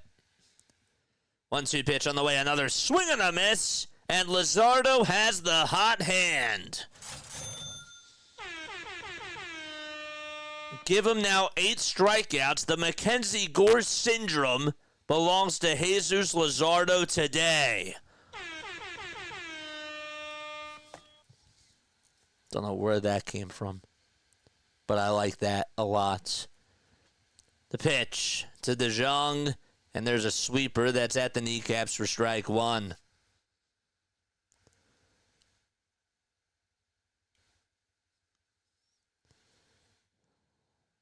Nothing in one is the count. And the pitch is down for a ball.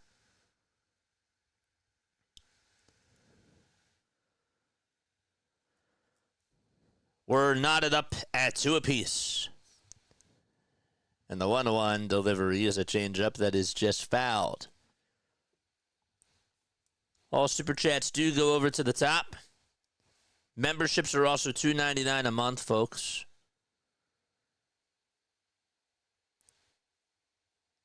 One-two pitch. And Luzardo thought he was going to get the call on that one. He did get the call earlier, but it was outside. Just barely. And actually, JT did a good job at framing it. Almost sold the call. A changeup that's thrown in the dirt for ball 3.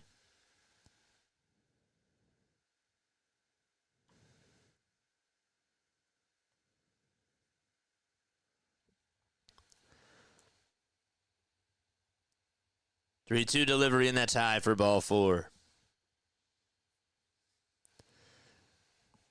That's the second walk allowed today by Luzardo.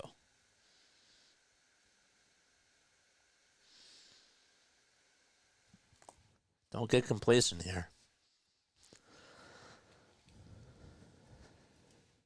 Pitch to Young, ground ball, hit over to Stott, and he'll toss it back over to shortstop as Sosa covers the bag, and it's a 4-6 fielder's choice to end the inning. So Luzardo in cruise control over these last couple of innings, and we head to the 5th. It's 2-2 at Nationals Park.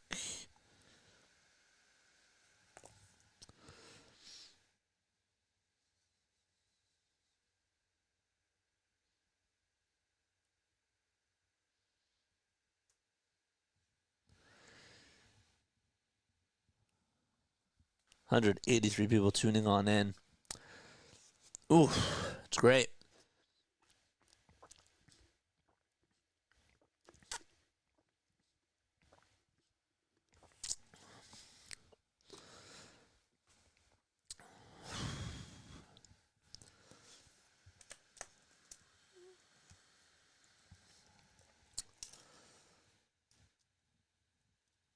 Let's take a look at some of these out-of-town scores.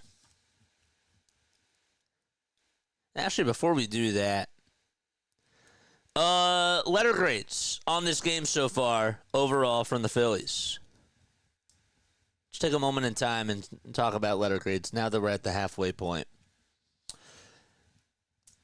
I'd say B. It's a B. John, it's the same thing. It means the same thing. When you strike out, you go over to the bench. A K is how you keep score of a strikeout. It's like another word for a strikeout. Jane says B minus. Starkey says B. I'm going with a B today. Only 2 strikeouts today by the Phillies. Larry's going to go with an A minus. I'm going with a B. Because they haven't been able to, they should have knocked in some more runs. I'm being a little bit nitpicky here. But here comes Bohm, and he grounds this one hardly over towards third base. It's gobbled up, though, and the throw over to first is in time. You know, Marsh did line out to end that second inning when Stott did get on with a double. I thought maybe they could have gotten a run there. That wasn't really his fault. But there were some times I thought that we left some meat on the bones, too. I didn't like the Schwarber strikeout. Here comes Bryce Harper to the plate. And the pitch, line drive, it back up the middle, dive and stop by Abrams. The throw over to first base, and Harper beats it out. And it actually got on by low for a second. It took a weird bounce off the hill, and Harper gets on with an infield single. Okay.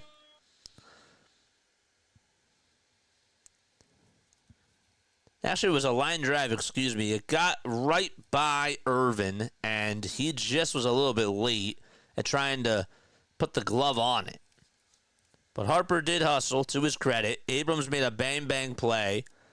Throw could have been a little bit better from his knees, but it's hard. It's not easy. And the pitch to JT, and there's a foul ball.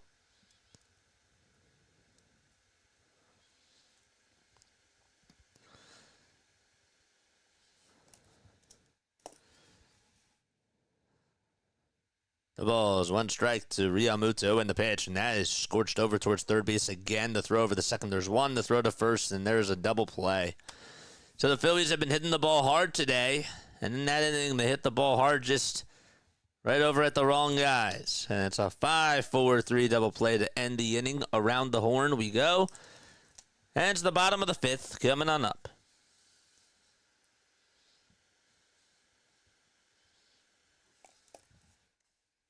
Ugh.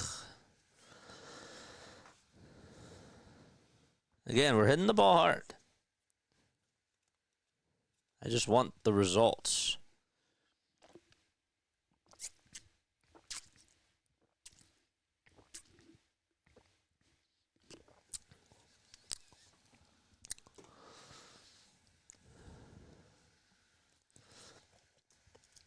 Okay. All right, now time to look at the out-of-town scores. We'll do that right now. Baltimore leads at 9-5 in the bottom of the eighth against Santander and the Jays. Phillies and Nationals are tied 2-2. The Rockies have a 1-0 lead at the George Steinbrenner Field, home of the Tampa Bay Rays this year. Feels weird to say that. 1-0 Rockies in the bottom of the fifth. Red Sox and Rangers play at 7:05. The Yankees did win against the Brewers. 20-9 was the final score, as we mentioned before. Nestor Cortez did get the loss, and he allowed 8 earned runs. And Aaron Judge ended up hitting 3 homers, 3 of what was 8 homers, I believe, by the Yankees. And then the Angels were able to shut out the White Sox 1-0 today. Cardinals won 5-1 against the Twins. And the Pirates have a 1-0 advantage out in Miami. In the top of the fifth. Giants lead at 2-1. Verlander pitching pretty good so far in Cincinnati. Guardians are playing the Royals. It's 2-1 in the top of the fifth. Cleveland does have the lead out in Kansas City. Then we have other games going on later tonight. Luzardo back out there on the hill to pitch once again. Again, Nola will get the start tomorrow for the Phillies. It'll be Nola going up against Mitchell Parker, the left-handed pitcher. Another former Blue Rocks player that I got to cover. The pitch, that's down low and away. 37 more subs so we get to 5,100. And again, all supers go to the top. 1-0 pitch. There's a called strike.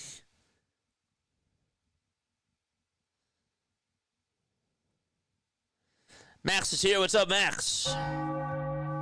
Drop that link down below, my friend. The 1-1 offering. That's outside and low for ball 2.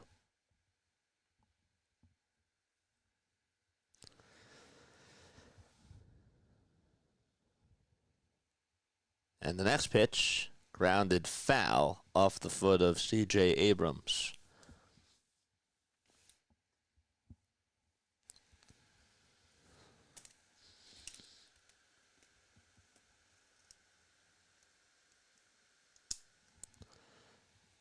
The leg kick and the next pitch, another swing and a miss. And Jesus Luzardo has just been untouchable over these last couple of innings. Give him 9 strikeouts in 4 1/3.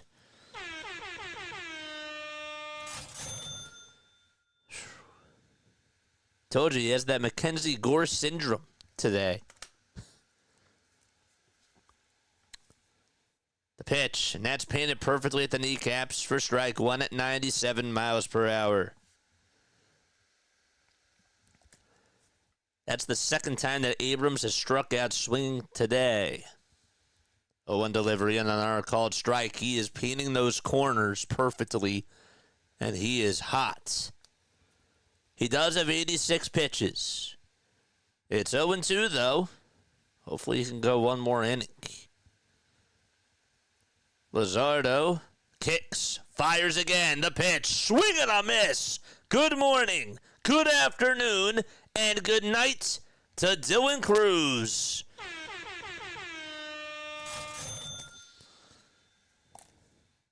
He went with a slider there, and it came running inside and low.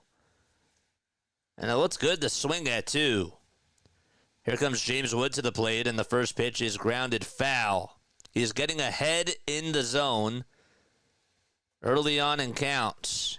And he's looked like an absolute ace over these last 2.5 innings. 0-1. That's lined foul towards the left field side. Forget the Sixers. I got to cover them, man.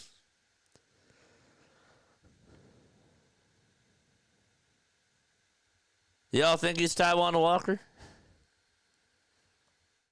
That sweeper's been nasty today. Still want to call him Taijuan Walker.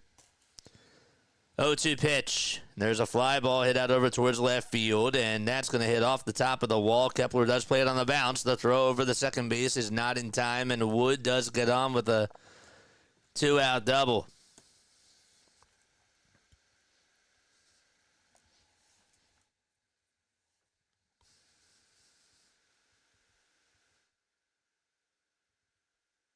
If he keeps pitching this well, I'm gonna start calling him Zeus again. There you go. There you go, Brian. Zeus. Giving him praise where praise is due. And the pitch. There's a called strike. I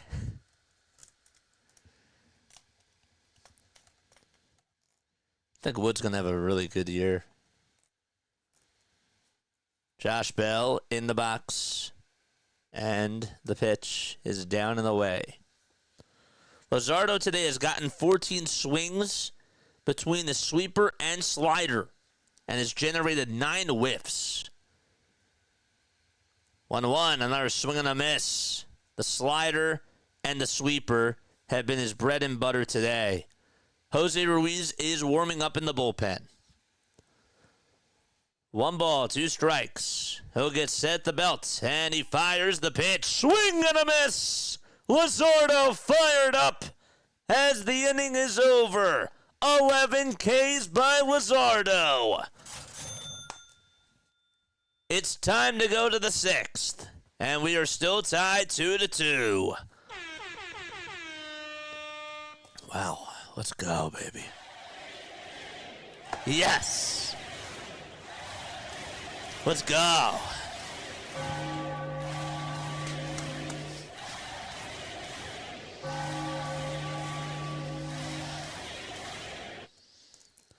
Luzardo, according to Todd Zalecki, has 11 strikeouts in his Phillies debut, which is tied for second most in a debut in franchise history. Can anybody guess?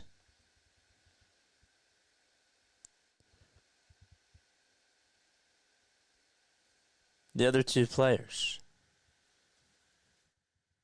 The other two players that are in that conversation. Anybody. Why not us?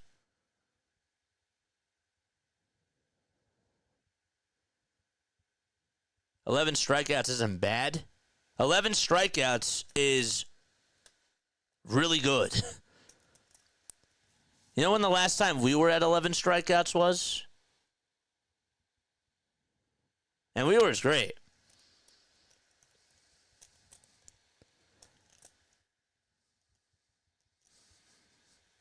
It was a while ago. If Walker could give us outings like this, we'd be in great shape. Taijuan Walker is not even in the same conversation as a 5th starter.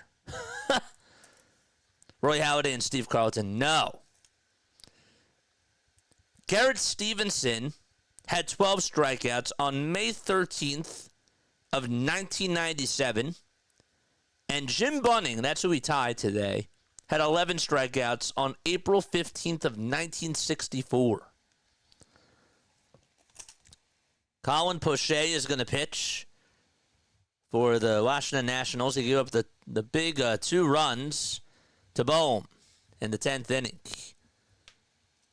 And the pitch, that's fouled back. No shadows today, but Luzardo has 11 strikeouts. That's even more impressive. I think that's going to be it for him today. I saw Ruiz getting warmed up in the bullpen. 0-1 delivery, strike 2. It's a slider at the kneecaps. 190 people tuning on in. Hit that thumbs up button and subscribe, baby. 0-2 pitch, high and inside for a ball.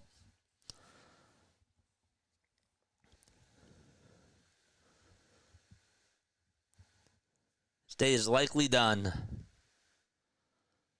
1-2 delivery, swing and a miss from Max Kepler. And he is down on strikes.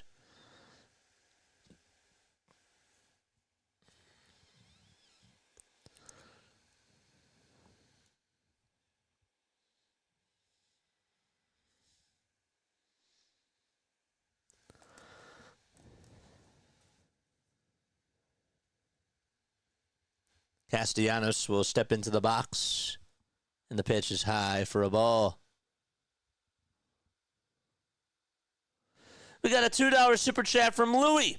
Thanks, Louie. Over on the vertical stream. Thanks so much for popping on by. Appreciate you.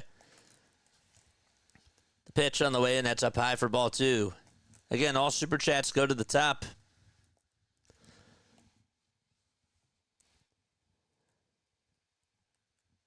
Two-0 pitch. That's low for ball 3. If Jesus keeps pitching this well, he might get the nickname of Zeus. Okay, now I get it. I get it now. I get it now, Brian. First I was like, I don't know. I don't know what he means by that, but now I get the pawn. 3-0 pitch. And there's a called strike.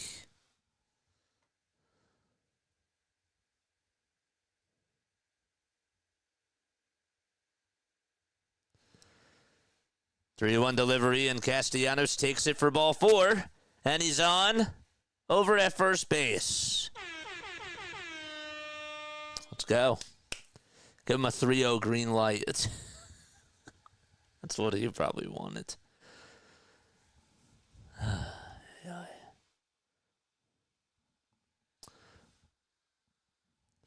now it's Bryson Stott who steps into the box. He had a 2-run homer his last time up that just went over the bullpen fence out in right field. The pitch, and there's a called strike on the upper third of the zone. Stott also did have a double in his last at-bat. The 0-1 pitch, and that is up high and inside. Yikes. Get out of the way. And scratch that. Stott doubled in his first at-bat. He was down in the count 0-2. Then he got on with the double. Then he pulled a 2-run homer out to right field. The 1-1 delivery from Poche upstairs. Phillies bottom of the lineup today. 4 for 6. That's where they've gotten their damage. Toss back over to first, and Castellanos will just walk back over to first.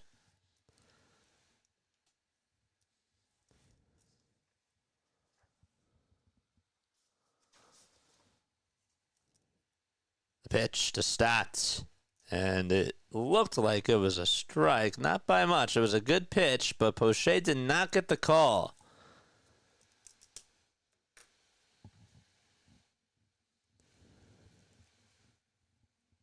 Three balls, 1 strike to Stott. And the pitch on the way high for ball 4. Back-to-back walks allowed by Poche with 1 out here in the top of the 6th. And now it's Brandon Marsh coming up to the plate. And timeout called by Hickey. Let's go, chat. Make some noise, baby.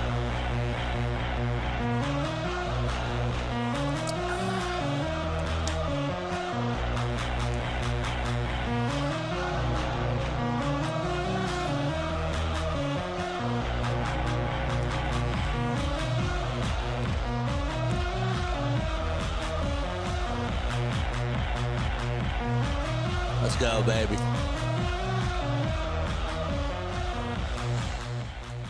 Two runners on, one out. Top of the sixth inning. Brandon Marsh does step into the batter's box.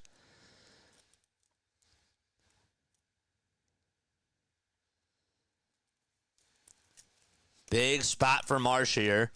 The pitch to Brandon, strike one. It's a four-seamer. Was on the inside corner. Don't mind him taking that pitch. They're not swinging at the first pitch as much today. The 0-1 delivery to Marsh. And it's a breaking ball in the dirt. And the count is tied up 1-1. Make some noise, chat! George!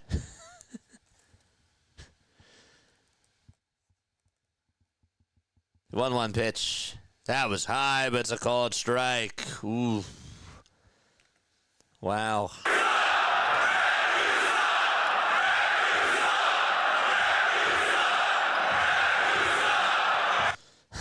One ball, two strikes.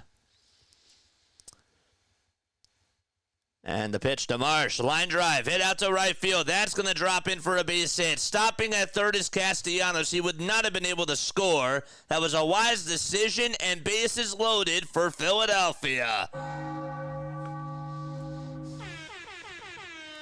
Let's go. And that is going to be it as Dave Martinez is going out there, and Poche's day is done as Sosa will come on up to bat. They gotta get a run here. Pitch and change for Washington.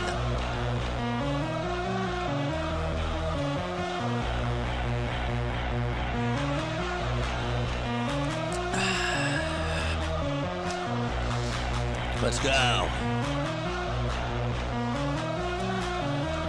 Keep the likes coming, baby!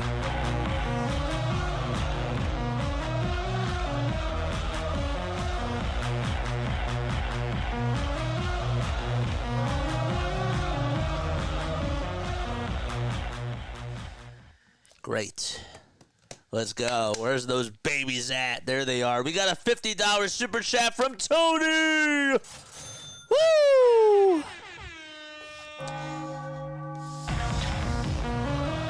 Let's go, Tony. What did Tony say?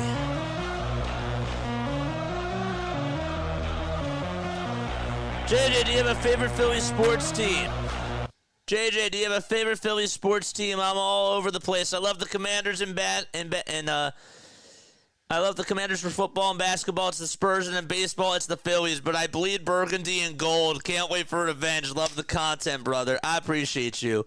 I have a friend who actually who used to broadcast games with me, and he was a Memphis Grizzlies fan, a Baltimore Ravens fan, and a Philadelphia Phillies fan. So I get it. Like, I know people that exist like that. It doesn't make you weird at all. I think it's kind of cool that we have different teams that we get attracted to, right?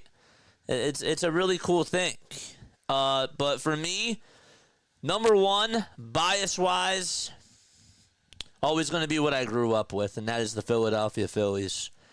Number two for me, probably go with the Sixers, because I got into them next. Number three is the Eagles for sure. And number four would be the Flyers. That's the truth. Thank you so much for the $50 super chat. Appreciate you, man. Tony, you are the best. Here comes Sosa to the plate, and the first pitch is high for ball one. $50. Thank you so much. Shout out to Tony. Tony is the best. 1 ball, no strikes. The pitch, swing and a miss on a fastball right down Broadway. Thanks again, Tony.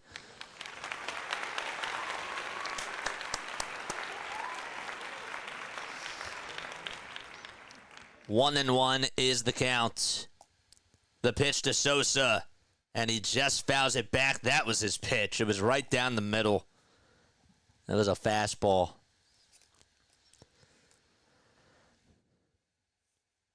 That's impressive that Marsh actually got a bad call, and yet he still was able to produce. Flyers still have a team. The 1-2 to Sosa, and it's outside, barely caught by the catcher, Ruiz. It was so wide, it was at least maybe 1.5 feet off the plate. 2 balls, 2 strikes. Don't forget to like and subscribe, baby. The 2-2 to Sosa. Wide again for ball 3. And pressure on Washington.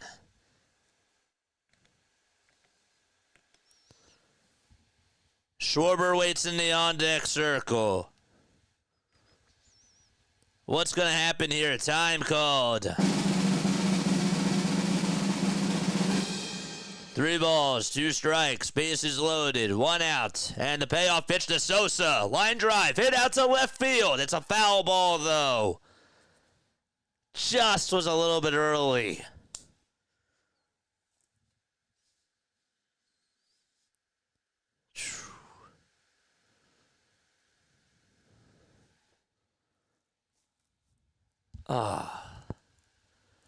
Sims in a jam. And the payoff pitch to Sosa. Inside for ball 4, and he nods his head no. And he will go over to first base, and the Phillies take the lead. And Castellanos scores.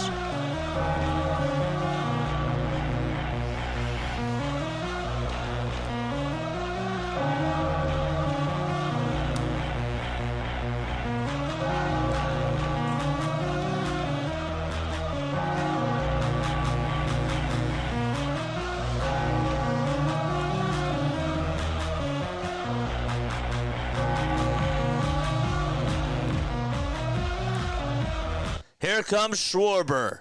He'll step in to the box. First pitch. That goes over the head of the catcher, and another run will score. There's 2 runners in scoring position, and it's now 4-2 Philadelphia.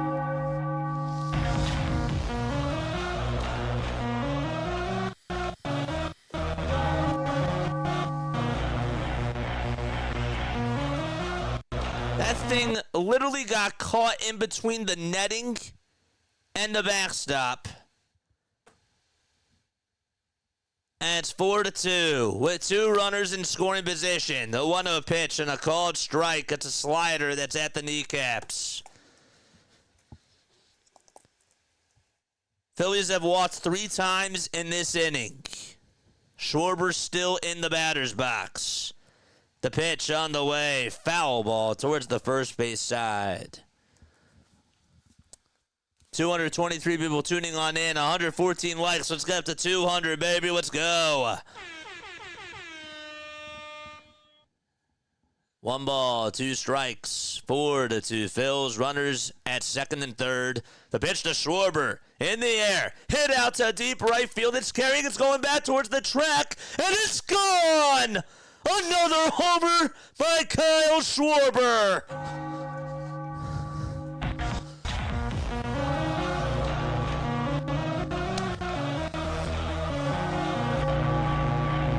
The Phillies lead it 7-2.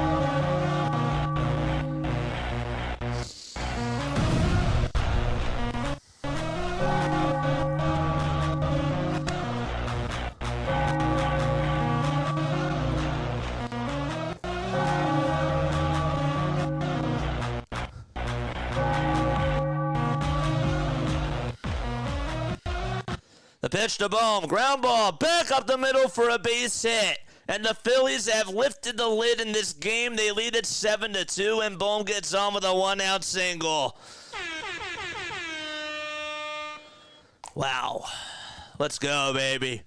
5,100. Let's go. Marsh was waving that it was a home run, and it most certainly was. What a swing by Kyle. You asked and you received, and Dave Martinez going out there again. We just got to keep ringing that bell.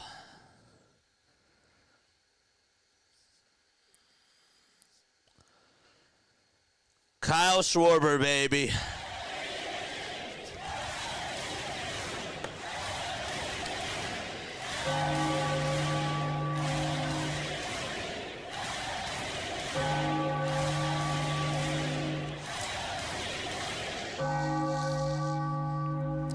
Let's go. Hit that thumbs up button. Subscribe to the channel. Let's get those likes up. Let's get those likes up. This is great. This is awesome. Schwarber was not even having a good day today. Hit that like button, guys. My name is Jason Joseph. This is Play-by-Play with JJ. What an inning for the Philadelphia Phillies. If you are new to the channel, like, subscribe, hit the bell icon. All super chats go to the top. That's for sure. The Phillies have exploded for 5 runs in this inning. They were down 2-0 after Ruiz hit a 2-run homer, and then Bryson Stott tied it up 2-2. That was back in the top of the 4th inning, and then the Phillies have been able to put up 5 runs in this inning, including what was a 2-run homer an RBI walk by Edmundo Sosa, and you also had a wild pitch that would end up scoring Bryson Stott from 3rd, and then Schwarber hit a 3-run homer. Would have been a grand slam. I know. I just said that. It would have been a grand slam. 7-2 Philadelphia. Orlando Ribalta is going to pitch. That's what happens when you put in a pitcher in a bases-loaded situation, too. Phillies made him pay. And now it's Bryce Harper coming up to the plate. Phillies have now sent 8 men up to the plate.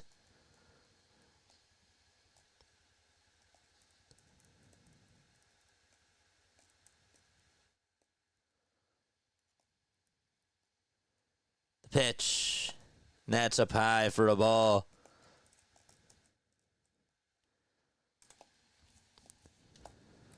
Keep it clean, Wyatt. Keep it clean, my friend.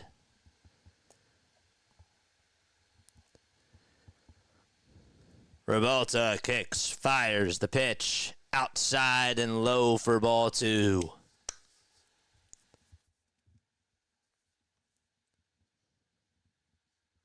Luzardo went 5 innings, gave up 2 earned runs, 2 walks, and he struck out 11 batters. Pitch to Harper, and he got his pitch, but he fouls it back over towards the screen.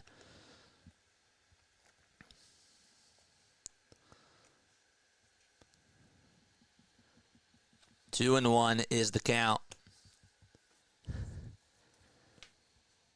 5 seconds left on the pitch clock.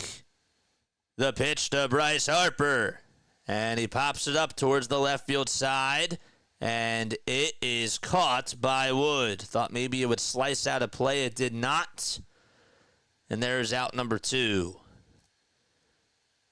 And Bohm tagged up from first and actually went on over to second base. Didn't really think that was necessary, but he's in scoring position.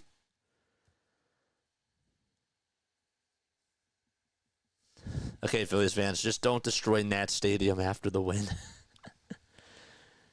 Keep hitting those like buttons, man. Here comes JT Realmuto to the plate. Pitch to JT, and he grounds it foul.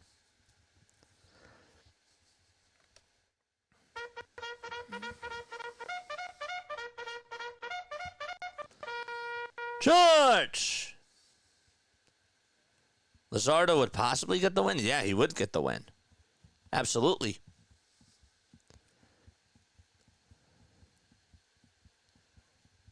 JT has gone hitless today. 0 for 3. After this, we got the Phillies. We got the Sixers. We got the Phillies. There's no doubleheader. Thank goodness for this.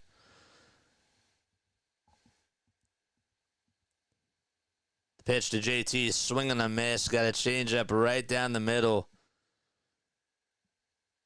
So Bohm tagged up from first after Harper popped out to left and then went into second base without a throw. No, he would get the win, Larry, because he pitched 5 innings. 0-2, line drive, played on the bounce over at third base, scooped up by the third baseman, throw over to first in time, and JT again grounds out sharply towards the third base side.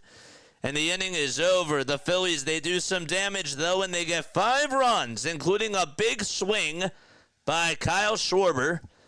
And we head to the bottom of the 6th. It's 7-2.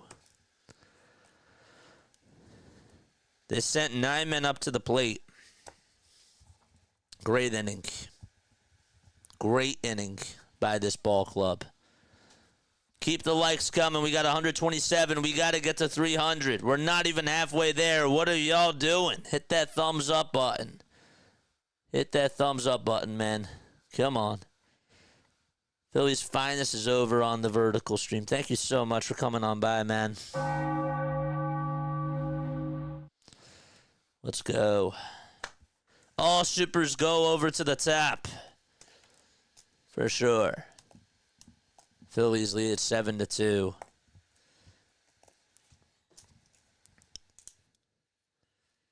JT's not good at hitting. He's hit the ball hard twice today. Can't really get on him. The first at bat, yeah, he flied out to right. That was not good, but he hit the ball so sharply in the 5th. It was just a 5-4-3 double play. And then he strikes out. Wait, did he strike out? Why am I getting confused now? He didn't strike out. What did he just do? He just got out. He grounded out to third. Why did I say strikeouts?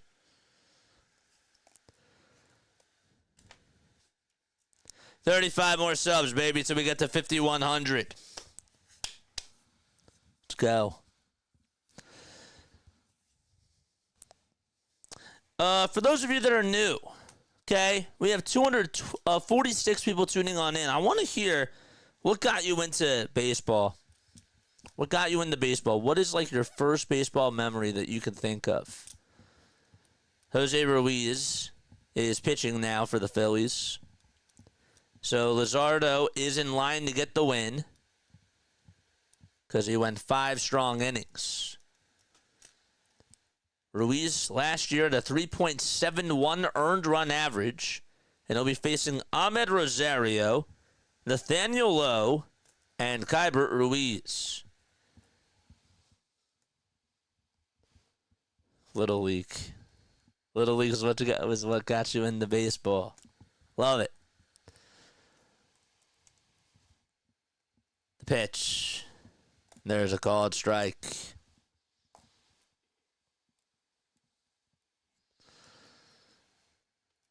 Rosario singled back in the second and also got a run.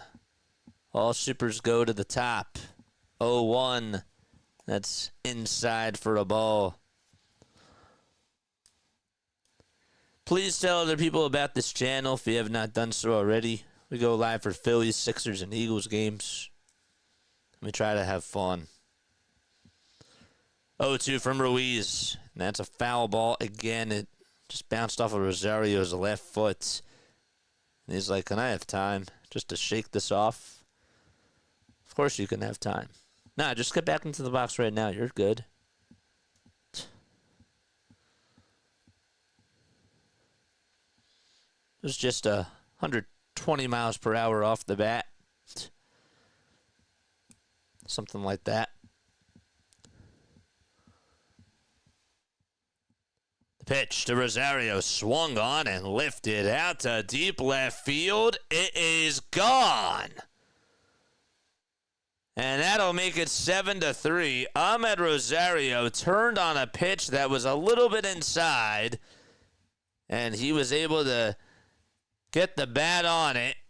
And Ruiz gives up a solo homer, and the lead is cut to 4.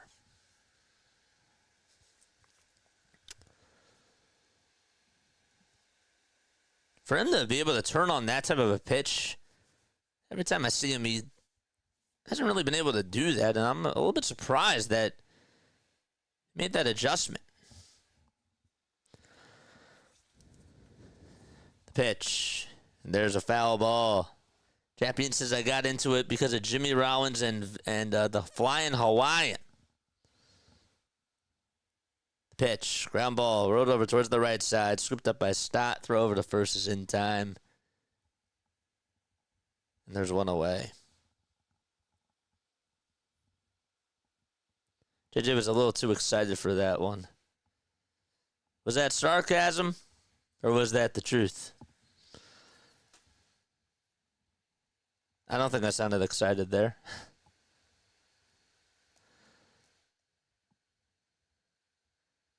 Sometimes I can't tell. I'm trying to get better at sniffing sarcasm.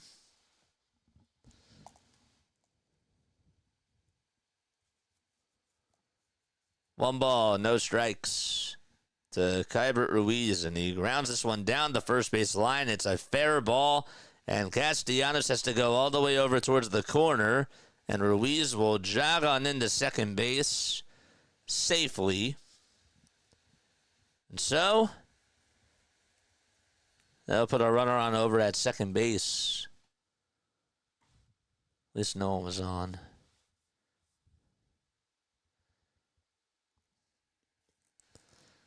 That went right by Harper. It was hit really sharply. It wasn't his fault.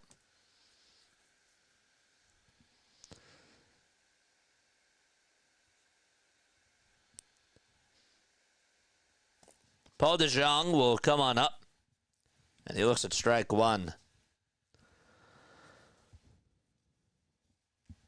After this, we got Sixers basketball at 7:30. A 1 pitch, and that's down and away for ball 1. 36 more subs for us to get to 5,100.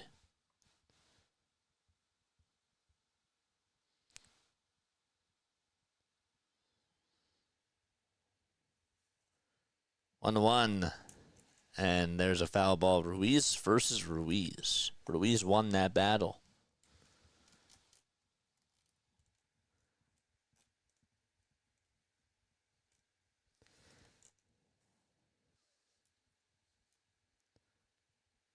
DeJong in the box.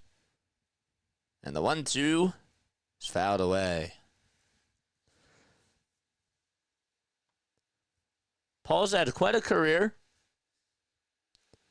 Started off his career, obviously, with the St. Louis Cardinals. Played with them from 2017 up until the middle of 2023, and then was traded to the Blue Jays, then played for the Giants. And last year was on the White Sox and the Royals. And this year he's with the Nationals. He's now 31 years old. 1-2 delivery, and there's another foul ball. Only has a lifetime 228 average. He had a very good rookie season. He had 25 homers, 65 RBI, and a 285 average. That was his highest batting average in a season. Next pitch is down for ball 2. Did strike out, though, a lot.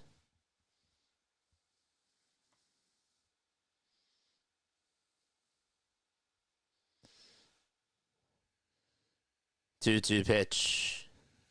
That's down and away for ball 3.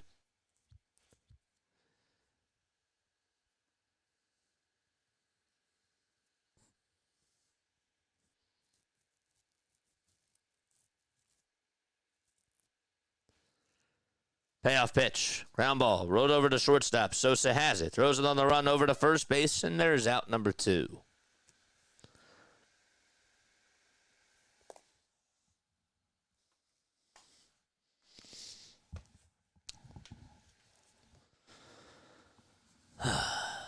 Let's go.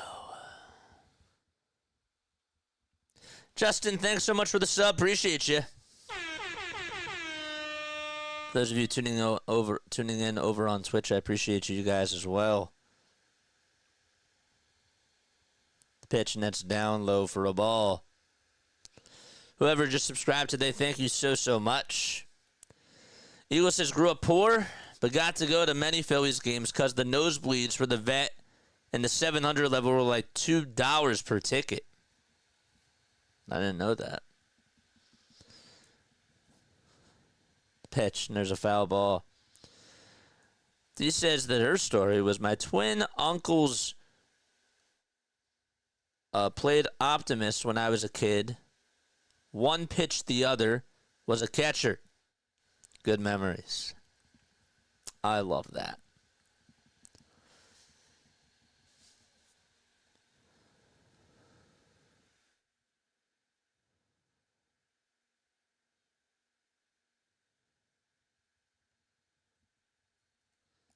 Two balls, one strike.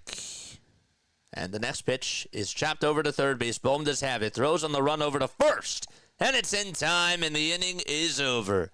Washington does get a run back on a solo homer by Ahmed Rosario. We've played 6 and go to the top of the 7th. Phillies still lead it 7-3. 34 more subscribers so we get to 51. Hundo. What's going on? Keep those likes coming. Can we get to 300, chat? Can we get to 300? We hit 299 the last time. 299. I want us to get to 300, man.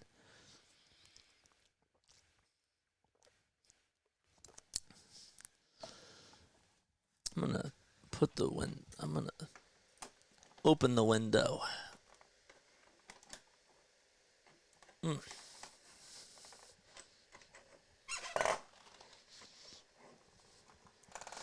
Letting some cool air.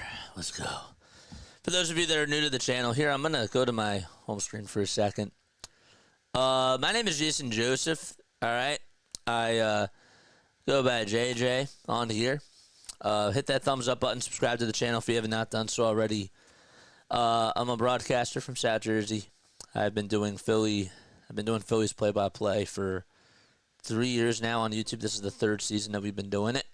We've been going live for pretty much almost every single game. It's so hard to do the 162. It's definitely a time commitment for sure because it's on every single day. But we go live for almost every single Phillies game, and we've been having a lot of fun on here. So I do encourage you all to like and subscribe. Just a little backstory about me. I'm a broadcaster from South Jersey. Started off this YouTube channel back in 2023, and I've been having a lot of fun. I do it like an old school radio play-by-play style where I do get to interact with you guys too. And I think it's really, really awesome. But I'm biased. Not everybody's going to like me. That's just how it goes. But if you do enjoy this, I encourage you all to like and subscribe and tell this to your friends. Memberships are $2.99 a month. Members, where are my emotes at? What do my emotes look like? Tell them and let them know. Kepler will pop this one up as it's well beyond foul. Towards the third base side, it actually went into like the 25th row or so in the seats. 0-1, and Kepler did a half swing, but it was a strike anyways.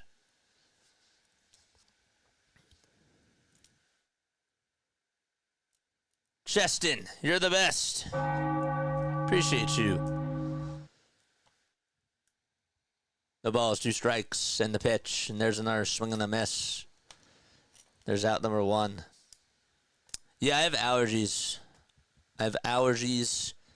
And I'm just naturally a heavy breather. So, I'm fine. But if that's a turnoff, I apologize. I can't really control it. Here comes Castellanos in the pitch, and there's a swing and a miss.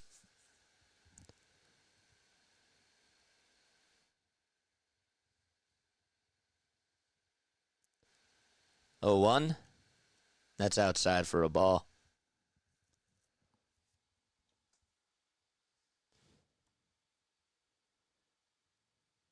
It is warm out.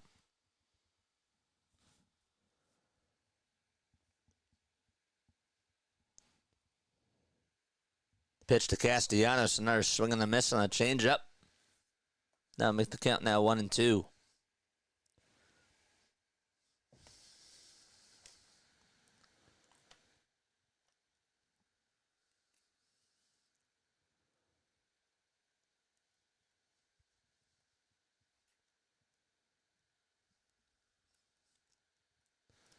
Rebalta still pitching, by the way. He throws the 1-2 in the dirt for ball 2.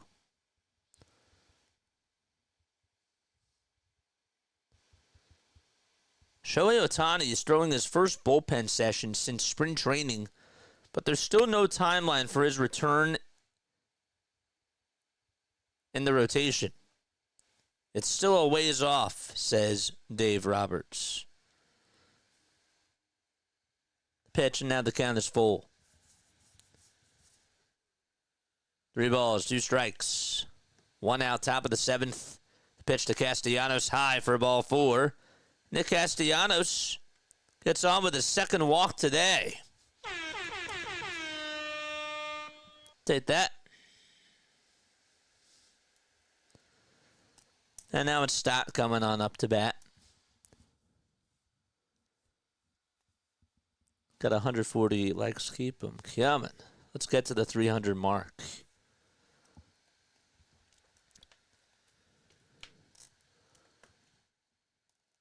Pitch to Stott. That's wide for ball 1. After every single Phillies game, we do post-game shows. And we also are going to be taking more phone calls this year. Just not tonight, because I got a Sixers game to do after this. 1-0, and that's outside for ball 2. But if you guys do enjoy how I call baseball, I encourage you all to come on and listen to us call basketball. I know that the Sixers have not had a good season at all whatsoever. But just to support me, I would really appreciate that. 2-0 delivery, and there's a called strike.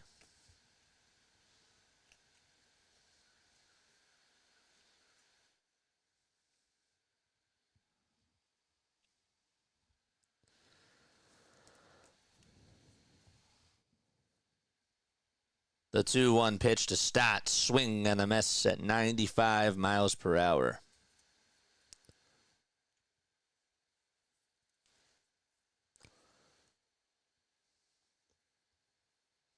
Bryson did homer. Also got on with the double as well. And he walked.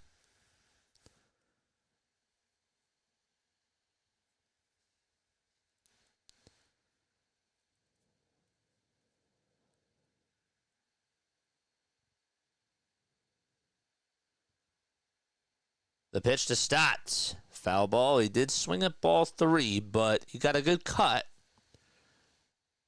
and stays alive.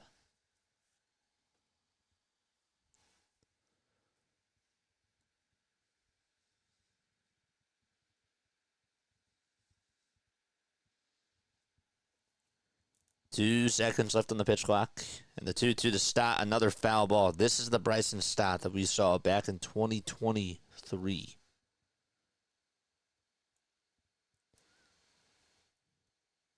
And in 2022 as well.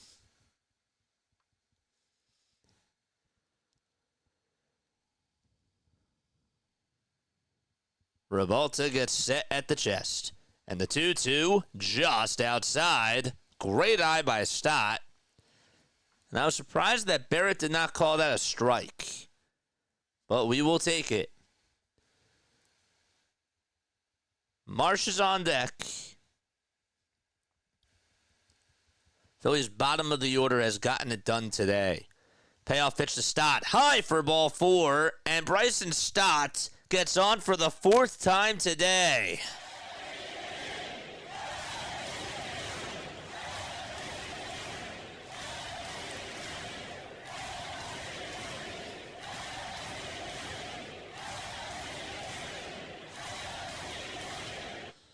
And now it's Brandon Marsh who comes up to the plate with 2 runners on and 1 out. Casty at second. The pitch to Marsh. In the air. Hit out to right field. It's going back towards the track. And the Phillies have 10 runs. Brandon Marsh says, see you later. And he puts the Phillies in double figures.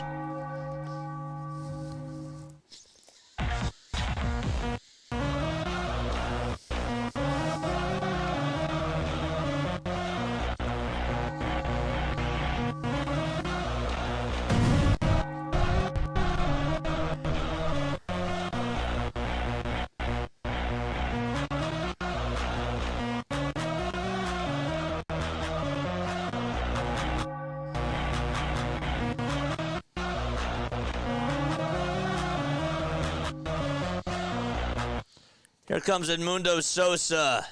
The Phillies have blown this thing wide open, and the pitch is taken for a strike.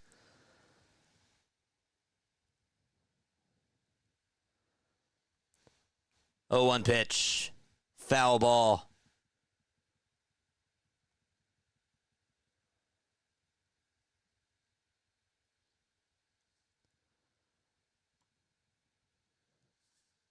What a swing. And Marsh got a hug from Castellanos, too. Well deserved. Sosa swings and misses at a pitch that was low and away. And he strikes out, and there's 2 gone in the 7th.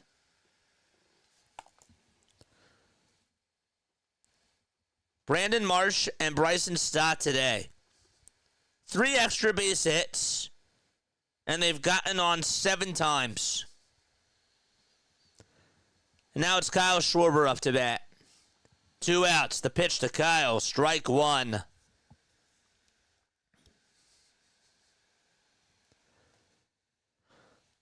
Schwarber had a 3-run homer his last time up. The Phillies have put up 8 of their 10 runs in these last 2 innings. And the 0-1 pitch, check swing, he did not go, says Alfonso Marquez at third.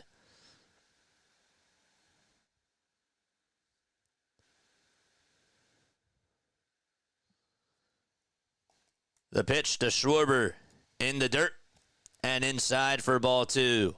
How about those shadows today, folks?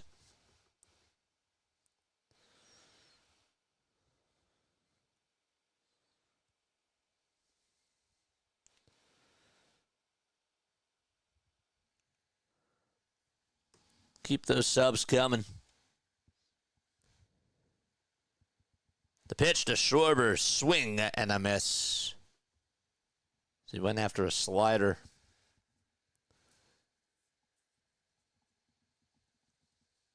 Rebalta still pitching. How is he still pitching?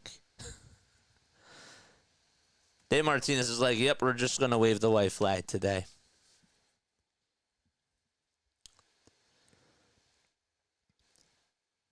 The pitch to Schwarber, ground ball, and it's fielded perfectly by the first baseman. Tagging first is Rebalta as the underhand throw is made over towards the bag. It's in plenty of time for out number 3. Brandon Marsh able to hit a 3-run home run and put the Phillies up 10-3. Okay, trivia time. It is time for trivia. All right. I'm going to ask you a trivia question. And if you get it right, you will hear this. If you get it wrong, you'll hear this. Okay.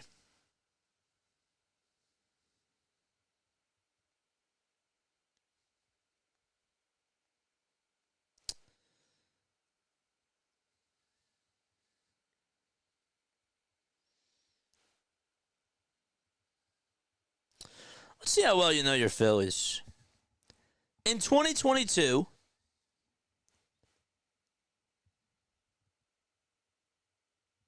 Phillies actually traded this player to Chicago for McKinley Moore on this day.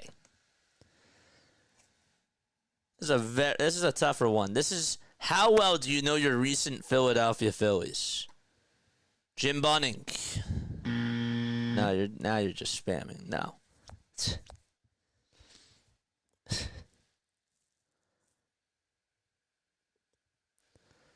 In 2022, how well do you really know your Phillies? Phillies traded this player to Chicago for McKinley Moore. 10 seconds left.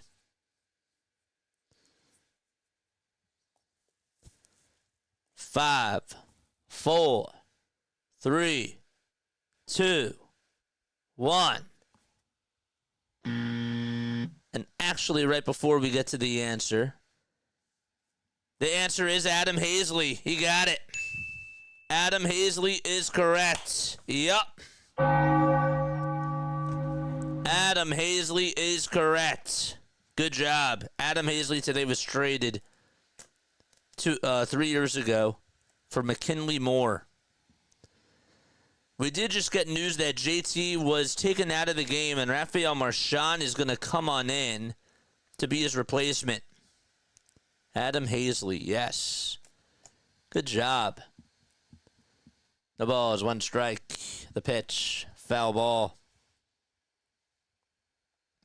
Tanner Banks is going to pitch for the Phils.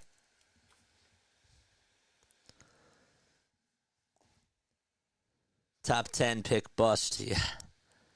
0-2. That's down low and away for a ball. I forgot all about that, dude. See, now now that we're getting more and more people on here, I can ask the tougher questions. And I like this. Because now I can get into like the nitty-gritty stuff. 1-2 pitch. And the curveball is way off the plate for ball 2. McKinley Moore was less, apparently. So JT did get taken out of this game. 2-2 pitch, ground ball, and that goes underneath the glove of Bryson Stott out to right field for a base hit. It was hit pretty sharply, but Stott should have had it. And they're going to call that a single.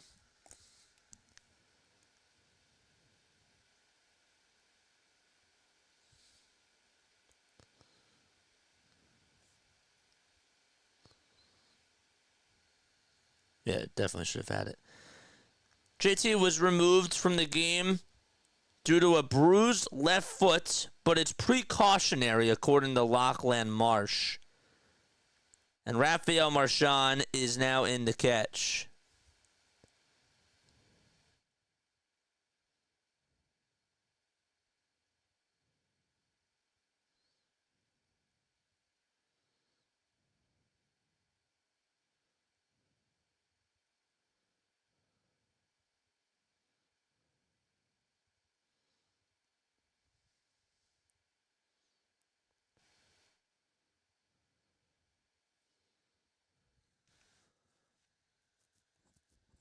Ten runs, 11 hits, and 1 error for the Phillies today. Dylan Cruz is in the box. No balls, 2 strikes. Banks on the hill. Stares back at first. Now back to the plate. Back to first again. He'll deliver from the stretch in the 0-2. Swing and a miss. 1 gone in the bottom of the 7th. Sit him down.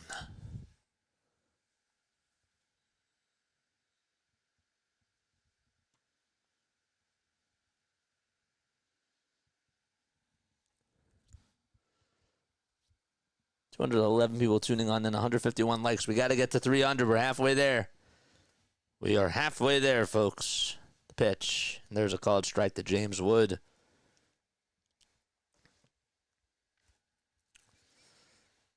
Phillies are 8 outs away from going 2-0. 0-1 pitch. Foul ball. Back over towards the screen. We're also 29 subscribers away from getting to 5,100.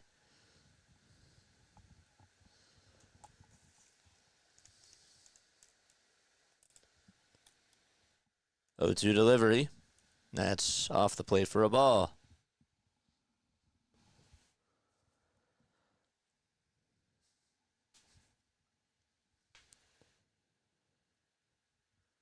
Five seconds left on the pitch clock. And the 1-2 pitch That should have been called strike 3. Was that the knees?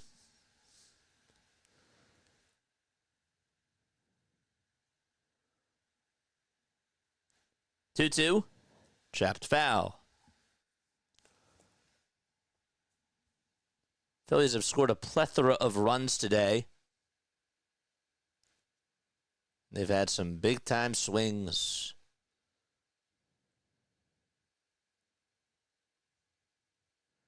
Jason, thanks so much for the $2 super chat, my friend. Appreciate you. 2-2 pitch. It was a little bit inside, but it's a called strike 3 anyways. And that sort of makes up for the other call. And Wood does not agree. And I can understand. But there are 2 away. Marshawn did frame it pretty well, though.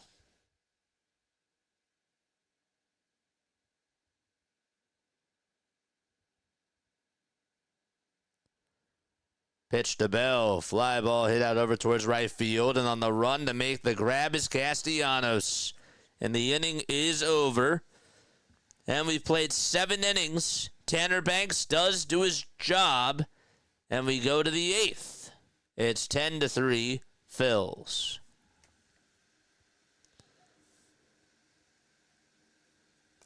Okay.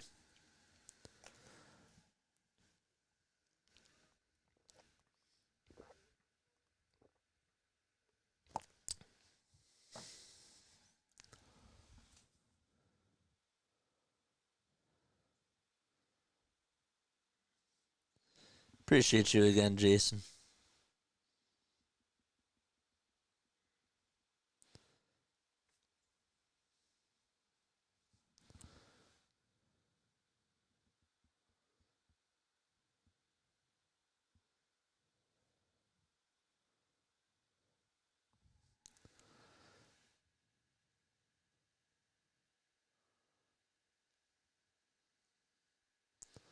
I think this is running a little bit better now. Oh, we've been live for 2 hours and 52 minutes. All right, good. Let us know where you're tuning in from, folks. And continue to like and continue to subscribe to the channel as well.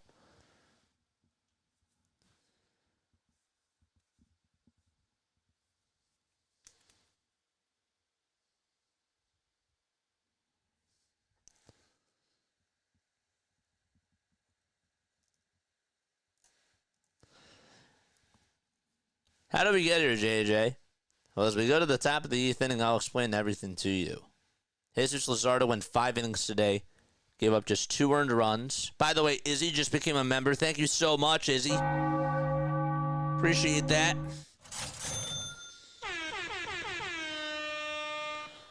Bohm is up to bat. We'll get to more of a little recap in just a little bit as the pitch is outside for a ball. So Luzardo went 5 innings, had 11 strikeouts, 95 pitches, just gave up a 2-run homer to Keibert Ruiz. 1 ball and no strikes. The pitch to Bohm, and he fouls it off of his cleat. Then Stott hit a 2-run homer in the top of the 4th to tie the not back 2-2. Edmundo Sosa would start then what was a 5-run 6th inning. Sosa got on with a bases-loaded walk. Stott would then score on a wild pitch, and the next at-bat in Schwarber would then hit a home run, a 3-run bomb to make it 7-2.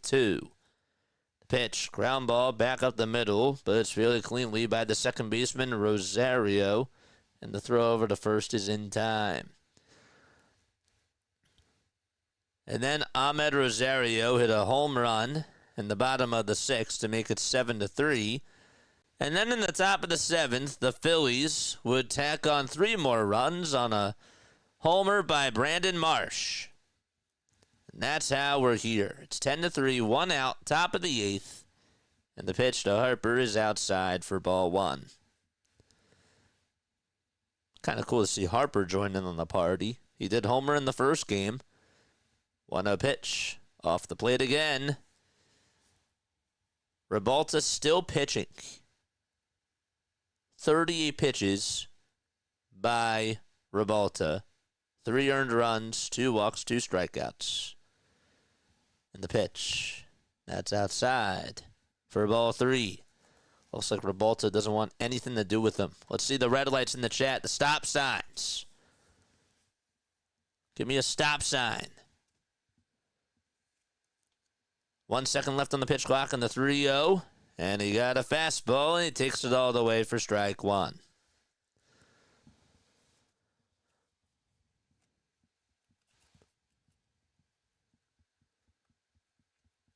Five seconds left on the pitch clock, and the 3-1 pitch, and that is hit out over towards right field for a base hit. He hit it pretty sharply over the head of the second baseman. Tried to make a leaping grab, and Harper gets aboard with a 1-out single in the top of the 8th. He's now 2 for 5 today. Hit pretty sharply off the end of the bat. Went over Garcia Jr.'s head, or Rosario's head. Now it's Rafael Marchand who steps up, and the pitch was absolutely high, but it's a called strike.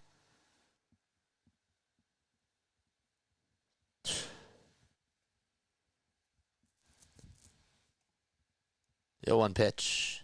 That's down and in for a ball. Again, Marchand just came on in for JT, who was taken out of the game.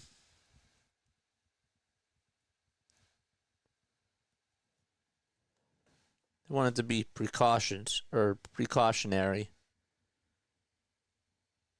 The 1-1 is ripped foul.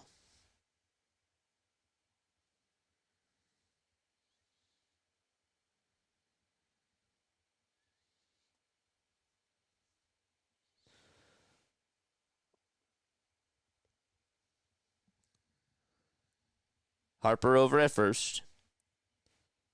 They call it a left foot contusion for JT. 1-2 pitch. Foul ball again.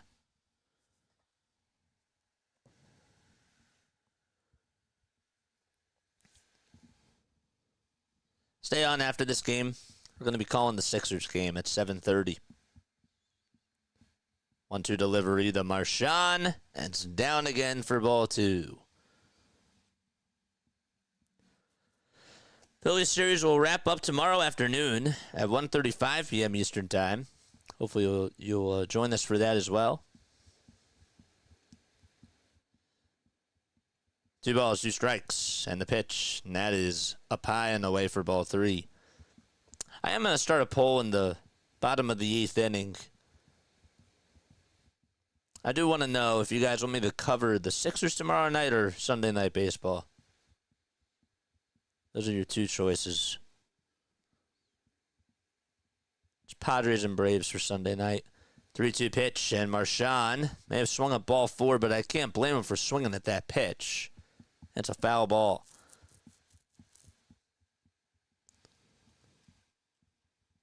Tankathon continues. Oh, yes. 3 balls, 2 strikes to Rafael Marchand. No postgame show after this game tonight. Payoff pitch, and Marchand lays it off and says no, no, no. And Harper goes over to second base, and there's still 1 out. Wow. And so there's runners on over at first and second. And Martinez will make another move.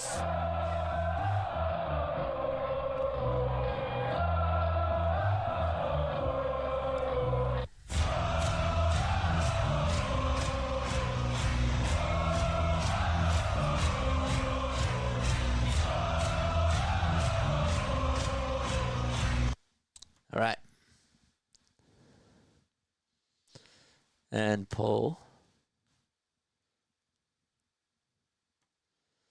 Snow Goons! Please stream the Phillies. You are the #1 source for me in Germany. Snow Goons, what's going on, my friend?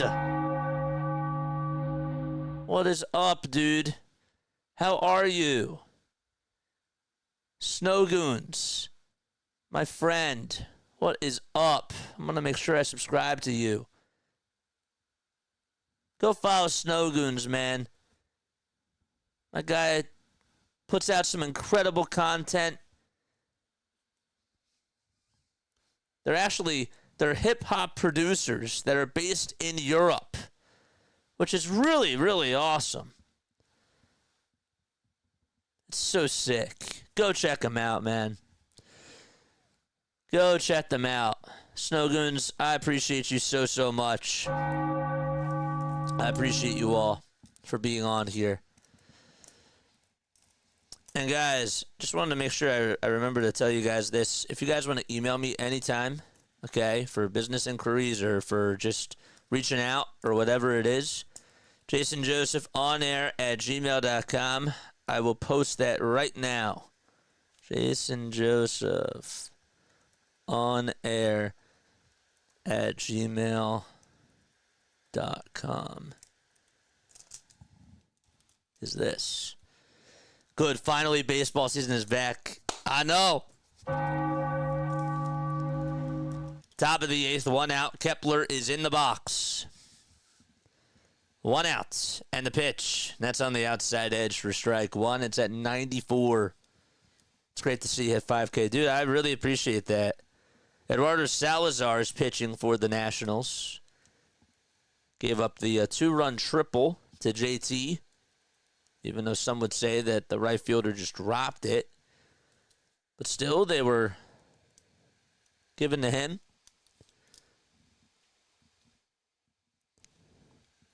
One ball, 1 strike. I can't believe Snowgoons came over here. Wow, that's crazy. 1-1. There's a foul ball.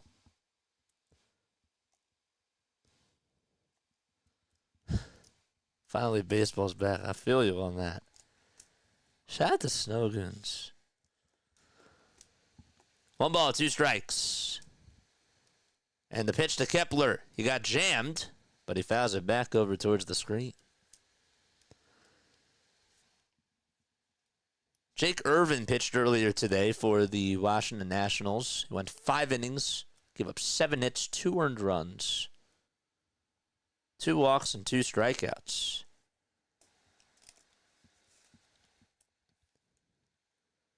Salazar comes set and fires the pitch. Line drive, and it's played on a bounce by the third baseman. Diving stop the throw over the second. There's 1 to throw to first, not in time. That was a bang play by Paul DeJong over at third base. He just robbed Max Kepler on a base hit. Just took it right away from him.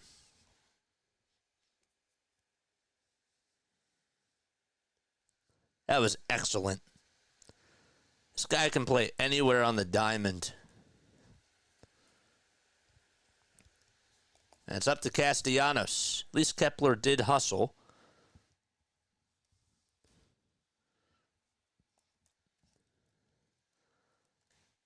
And I think that we're going to have a challenge here. What are they challenging? The Phillies are challenging to see if he's out at second. If the foot was off the bag. They felt that Abrams did not tag the bag. I don't know if he got it. I really don't. I don't know if he tagged second.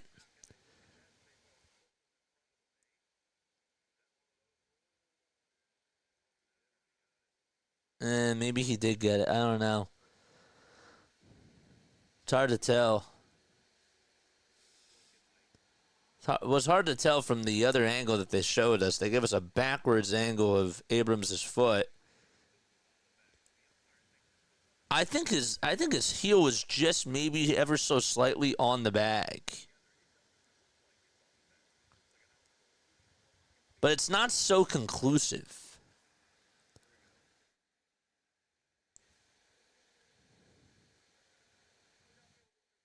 So Philadelphia does lose their challenge, and they call him out over at second. Not a bad idea. It wasn't so cut and dry.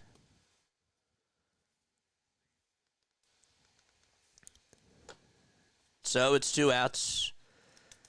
And now Yohan Rojas will come on up to the plate and pinch hit. Pitch, swing and a miss. He's pinch hitting for Nick Castellanos.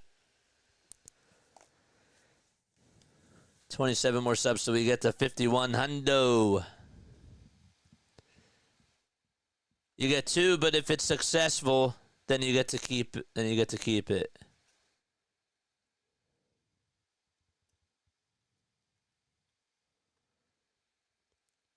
Oh, 1 pitch. And there's a called strike.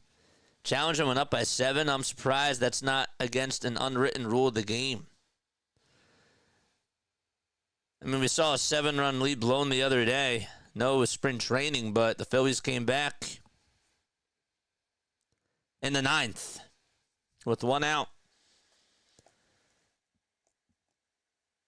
The Nationals just announced 38,446 people were in attendance today, and it is a sellout. The 0-2 pitch, ground ball, hit over towards third base. Rojas will beat it out, and the Phillies add on another run.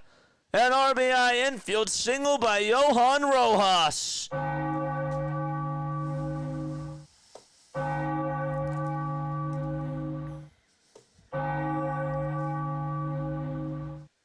Want to see hustle. He made good contact there, and he was running out of the box.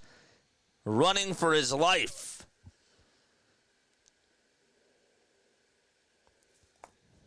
And there's runners now over at first and second. That's why you hustle. And the pitch to Stott. That was in there for a strike. But it's called a ball.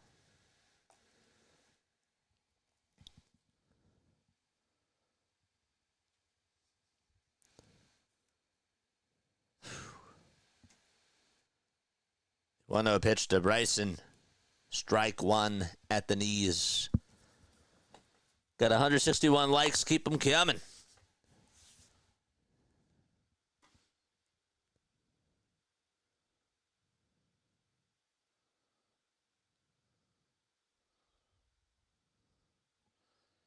One pitch. Ground ball hit back over towards the mound. And Salazar has it.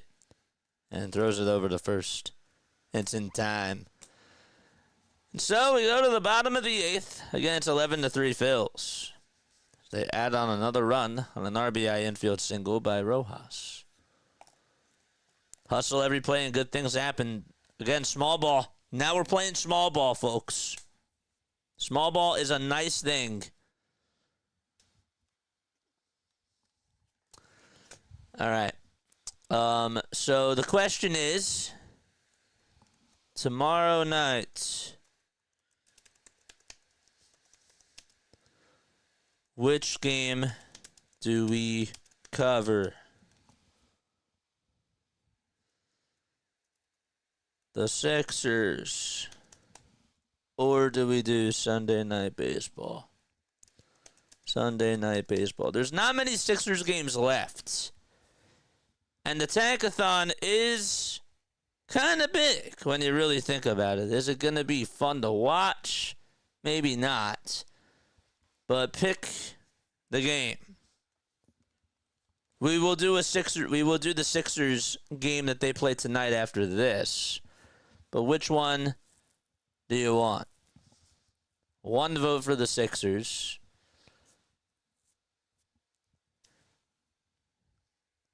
What do we do tomorrow night? Sixers or Sunday Night Baseball? Do we start a Sunday Night Baseball marathon tomorrow night?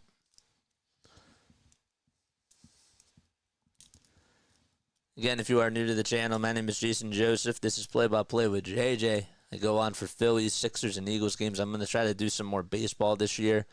I want to try to get more baseball fans on this channel. I do. It is a must-lose Sixers game tonight. It is. It's another one.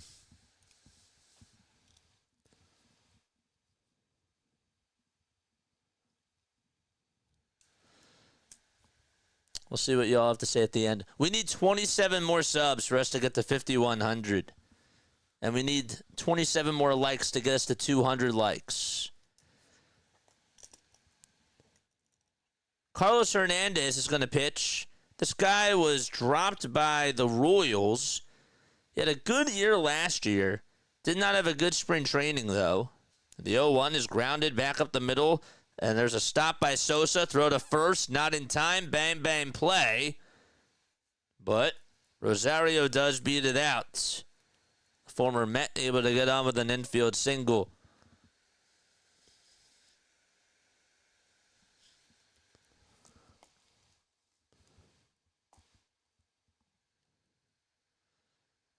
I'm just over the 76ers. I need them to get that pick.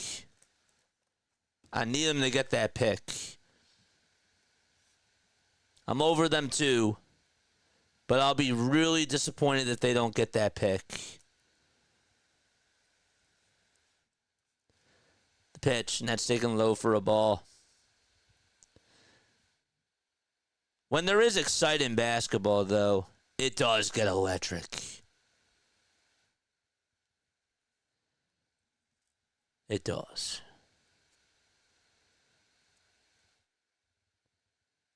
One ball, no strikes. The pitch.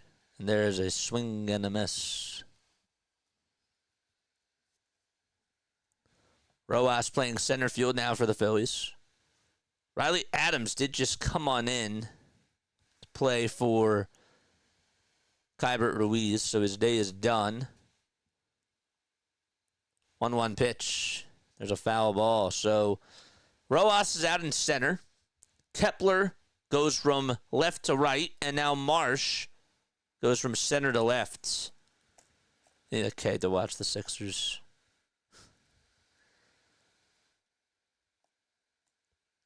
1-2 pitch. There's a foul ball.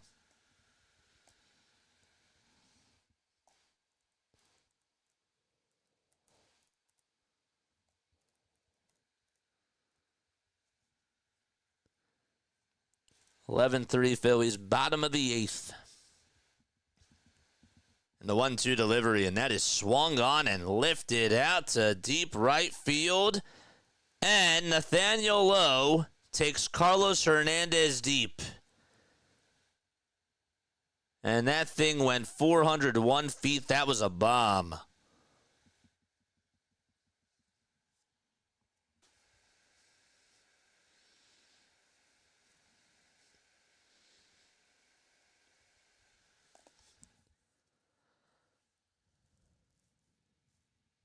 (16 runs combined in this game on 23 hits.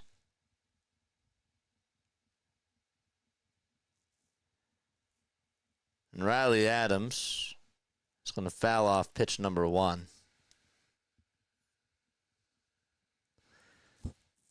A couple of doses to watch the Sixers. 0-1 pitch. There's a line drive out to center field, and Rojas will come running in to make the grab. So keep voting. And there's one out.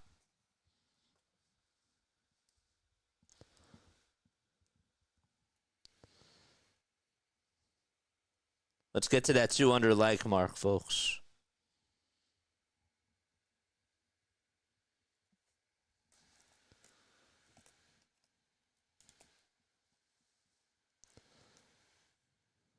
(11-5), bottom of the 8th, 1 out. Now it's Tena, Jose Tena, comes on in the pinch hit, and he takes a ball. Pinch hitting for Paul DeJong. 1-0, grounder, hits off the back of the heel of the pitcher. Throw over to first, though, is not in time. Sosa did a good job at reading where the baseball was going to land. It got a little piece of Hernandez's heel as it sort of kicked right over to him. So they'll call it an infield single with 1 out. And Rob and the athletic trainer is going to go out there.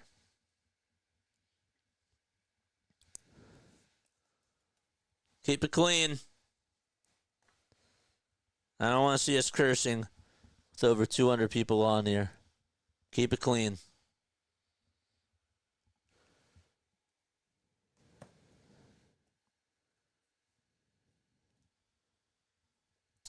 So they're going to check up on Hernandez. Got him right on the back of the ankle, it looked like. And Sosa made a good throw over to first. Price said he might want to look at this, but I think he beat it out.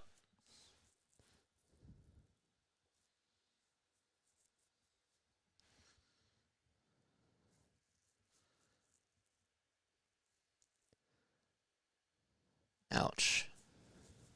Looking at the replay, it's just like, oof.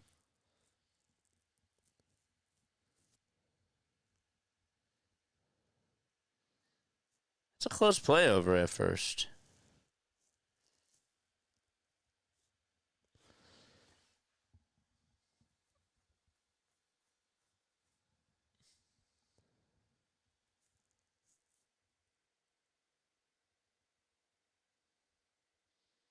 This play was close.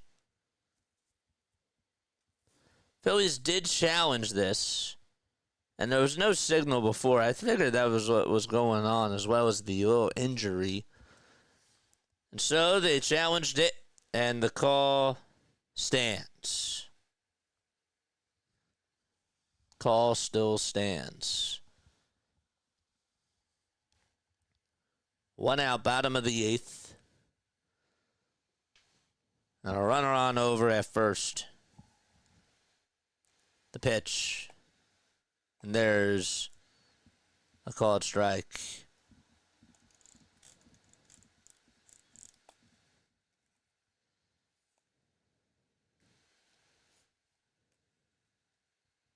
Oh, 1.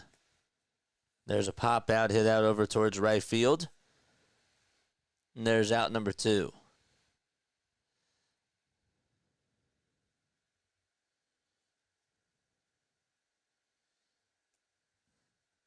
UConn and Oklahoma are battling.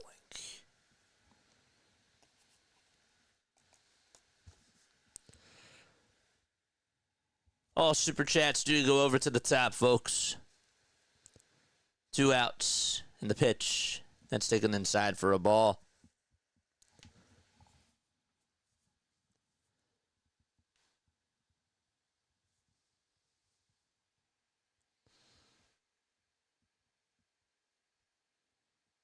One ball, no strikes.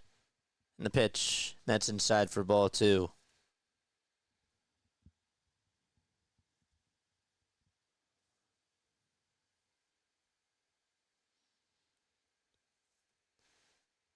Duo delivery. That's just inside for ball 3.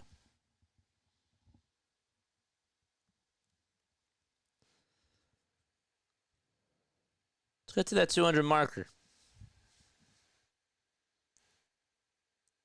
3-0 pitch. There's a called strike. Throw back over to first base by Marchand, and he is out. What a throw by Marchand. Nationals, are they going to challenge this? Becomes the question. Marchand had a beautiful throw back over to first base. Rosario was way off the bag. So that is out number 3. But the Nationals are going to challenge this. That was a heck of a throw, regardless, by Marchand. That guy has a cannon as well. It was way off the bag. I think Harper just swiped him right on the elbow. Carlos Torres called him out. It was way off the bag. Harper did have to come back over towards first base. It was a great throw.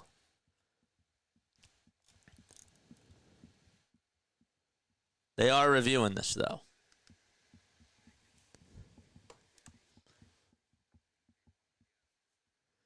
So hold your breath.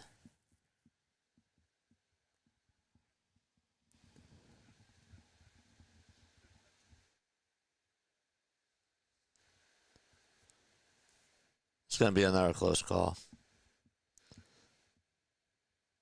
Again, don't know if they have enough conclusive evidence. Did Harper swipe him by the time? Sorry, right before his fingertip was on the bag.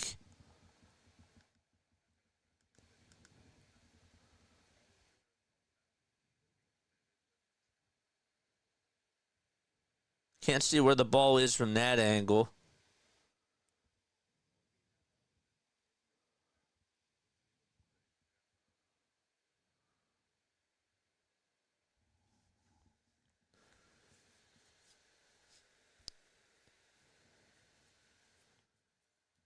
And the Nationals are challenging to see if whether or not Marchand's throw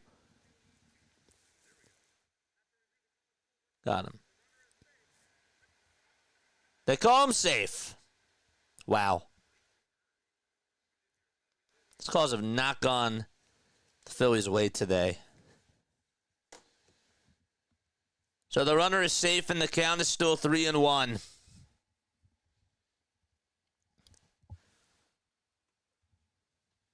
I guess that they did have enough evidence to overturn it.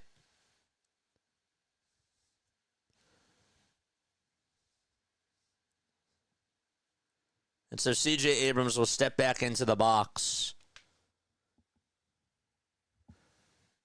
I like replay except when it takes this long. I kind of like it. It's suspense.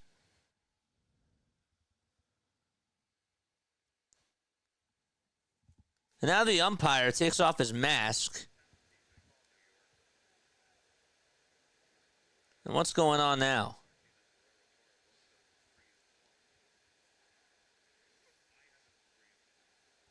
Parra has to be reinformed on what? Parra's the first base coach. The umpires are going to gather together.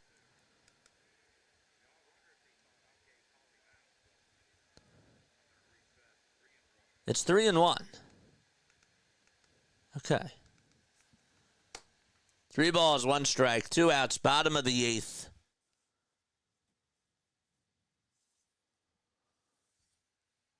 And Abrams with the next pitch, and it's taken down for ball 4. So they'll put runners on over at first and second. They just went together to talk about what the count was. Why can't they just look up at the Jumbotron?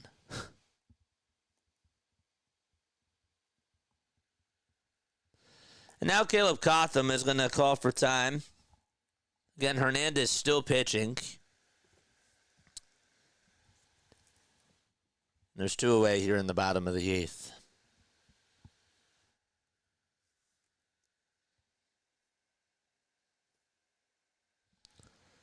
Phillies do have some action in their bullpen. Joe Ross is warming up.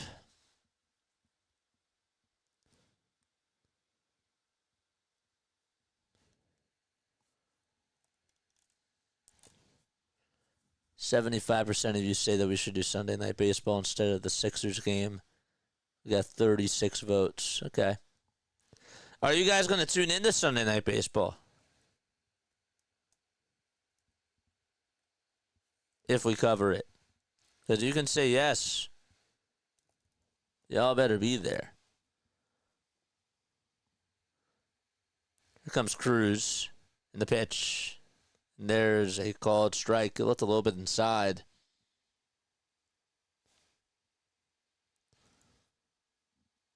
All right, 175 likes. We need 25 more to get us to 200. Let's go. 0-1, swing and a miss. And Cruz down in the count, 0-2. Doan has struck out 4 times today. Also had an air out in right field in his first game. In the 10th.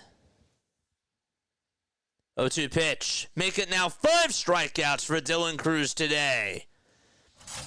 And the inning is finally over. So Hernandez does get tacked up a little bit as he allows a 2-run homer to Nathaniel Lowe. But the Phillies do still have the lead. They lead it 11-5 as we head to the 9th inning.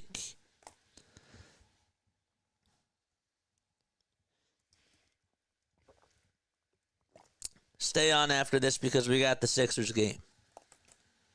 We got the Sixers game right after this. Don't go anywhere.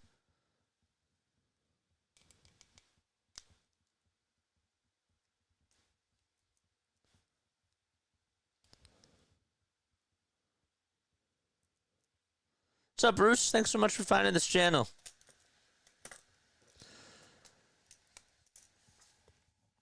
All right, we're going to the 9th. David says, I'll definitely tune in. Good. Good. Yeah. People, it's funny how the algorithm really does recommend the baseball stuff that we do, but not as much the basketball. It's funny.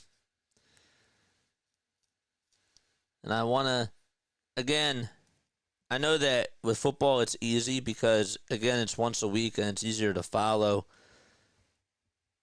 and whatnot, but I kind of want to, expand a little bit, and I want to do a little bit like what Tom does, Tom Grassi, but do it from a baseball perspective because I don't think that we have a lot of people doing that type of a thing. But it's hard because the teams play every day. So that's why we did the Tokyo series, and that's why I want to do Sunday Night Baseball. So I think that it would be nice if we could get more of a general baseball audience. We had a Nationals person come on the other day and was like, I wish that you could cover my team. Gives us more of a chance to cover other teams too. And I like it. No balls, 1 strike to Brandon Marsh. So we start off the top of the 9th. Salazar still pitching. And the 0-1 pitch is high and away for a ball.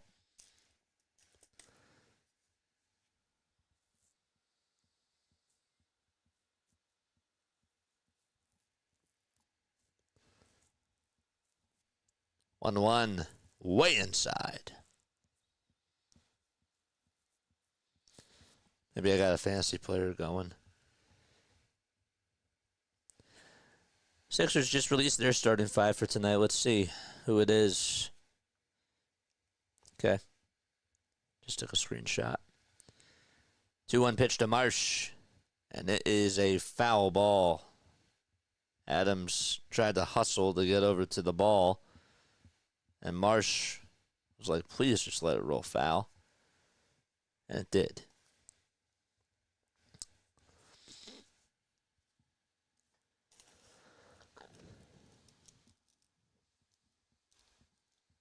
The pitch to Marsh. And there's a bouncer off the glove of the pitcher. Played on the bounce, though, by the second baseman. And the throw over to first is in time. It took a very weird bounce, and Rosario did a good job getting over to that baseball. And there's one away in the 9th. Thanks again for Tony for the $50 super chat. Appreciate that. Louis also had a $2 super chat as well. And so did our friend Jason Hess. Appreciate that. Lender says this ump is pure trash. Funny. On ball, no strikes to Edmundo Sosa. The pitch to Edmundo. Foul ball, and out of play it goes.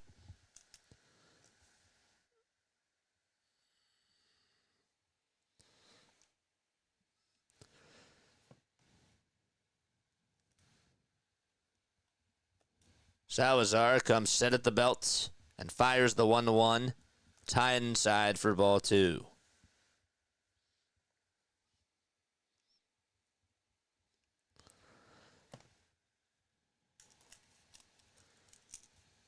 Let's get to 5,100 subscribers. 2-1 pitch, and Sosa lines this one out over to right field. Good swing by Edmundo. And he gets on with an opposite field single. Again, turned on another pitch, inside out, and took it the opposite way. I would love to see this guy play more. I just would.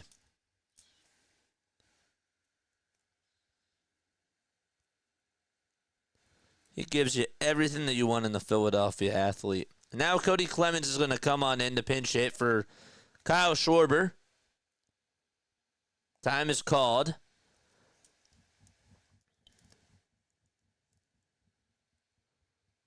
Cody had a career-high 447 slugging percentage last year. And he fouls off the first pitch. By the way, the Pirates and the Marlins are tied 3-3. They're in the top of the 9th. 0-1 is the count to Cody.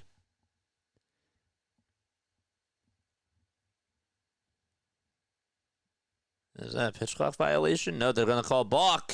And Sosa goes over to second base. Stepped over towards first. And then stepped over to home plate, and the umpire called it balk.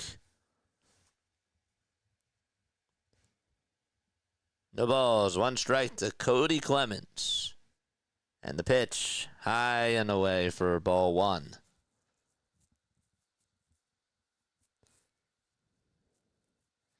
And also, thank you so much, Izzy, for becoming another member as well.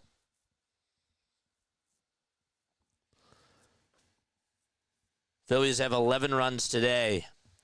And the 1-1 pitch to Clemens. Fly ball hit out over towards left field. It's a foul ball. And it goes out of play. Phillies have put up 18 runs in these first 2 games so far.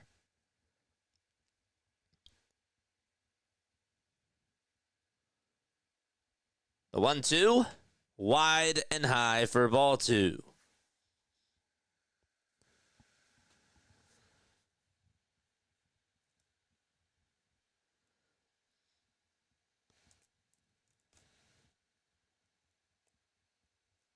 The pitch to Cody Clemens, inside and low for ball 3. I'm impressed with how their plate discipline has been today. Very impressed.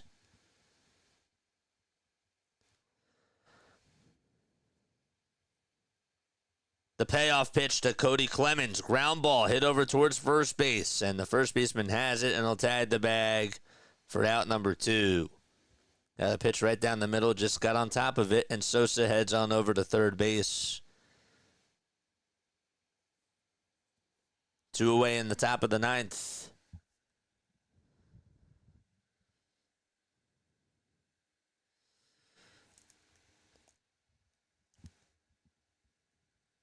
Here comes Bohm, who's gotten on base 3 times today with a walk and 2 singles.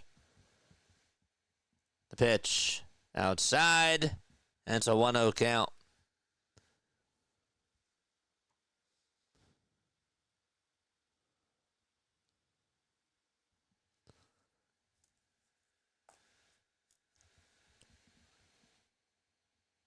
The pitch, down for ball 2. 11 runs, 14 hits for the Phillies today. 5 runs, 11 hits for Washington. Tomorrow afternoon, it's Nola versus Parker. 2-0 pitch to Bohm. Fly ball hit out over towards right field. It's carrying. It's going back over towards the track, and it is caught right in front of the wall by Cruz. And now it just missed a home run.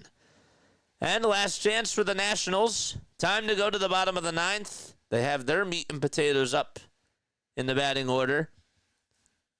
Starting off with James Wood.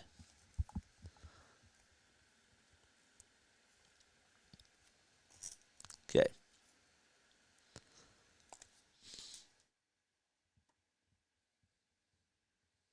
I was hoping Hernandez would still be a good pickup. Still hoping. Yep. I agree.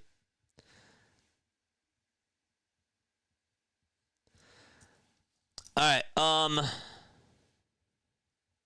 Well, I'll wait till the very, very end. 3 more outs.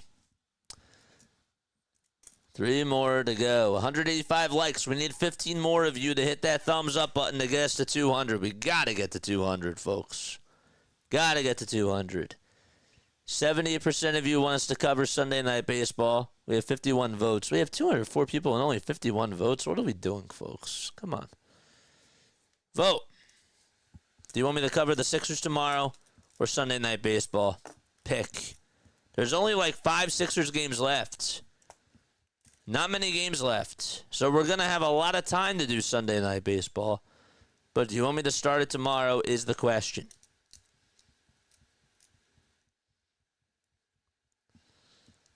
People say it.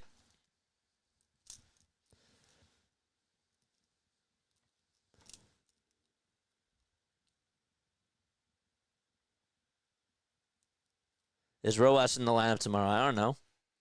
They don't release the lineups until like 2 hours before the game, 3 hours before the game. I don't know.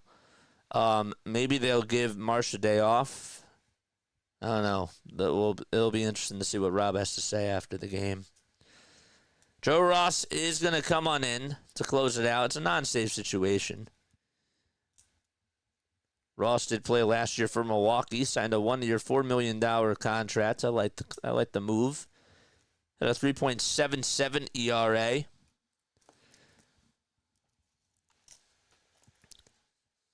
Yeah, no clue. Wood will start off the bottom of the ninth. He did get a double in his last at-bat, and he fouls off pitch number 1.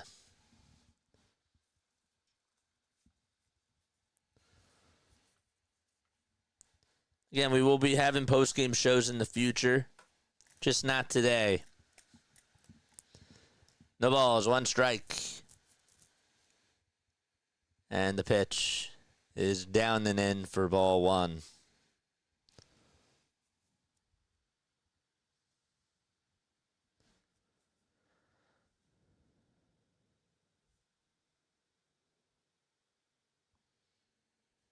Lower back spasms for Trey today. We'll see if he's in the lineup tomorrow, too. 1-1, foul ball.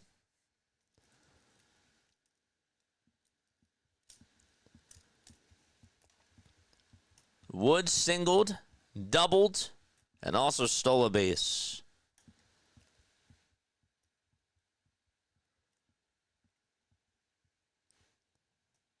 Ross with the 1-2 delivery. And he almost got Wood to chase after it. They try to appeal, and they say no swing over at third base.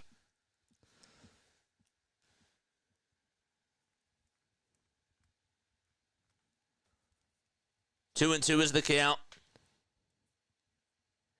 And the pitch on the way. Swing and a miss. Joe Ross gets the first out of the inning. And there's 1 away. Nice.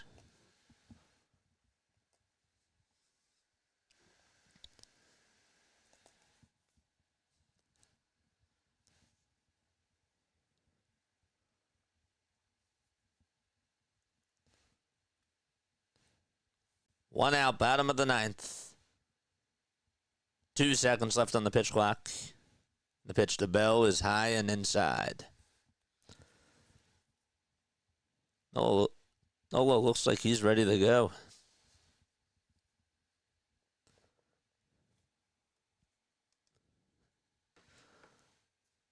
One-oh pitch. Foul ball.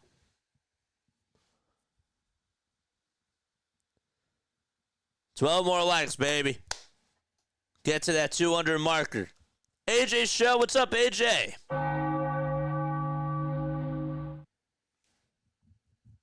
Love it when we have the chairs in the chat. 1-1 upstairs. Came in 98 miles per hour.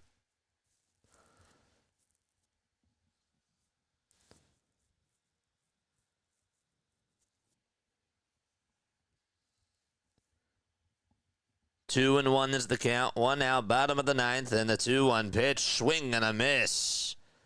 Bell wanted to hack at that slider and was out in front of it, not by much.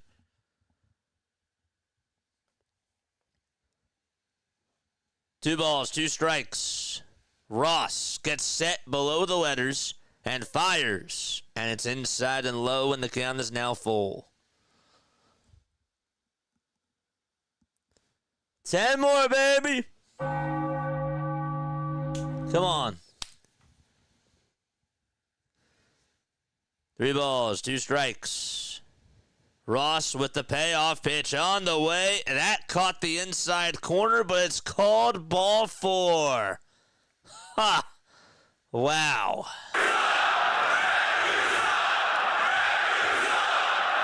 Wow. That's a strike. That's a strike any way you look at it. And Ahmed Rosario is coming up to bat. The pitch. Strike one.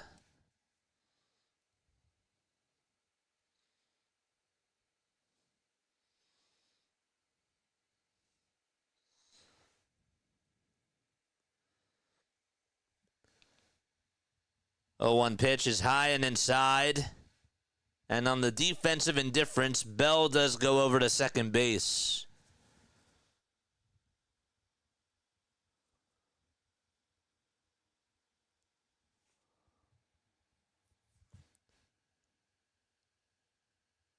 One. Ground ball hit over the third base. Bohm will throw it over to first, and there's out number 2.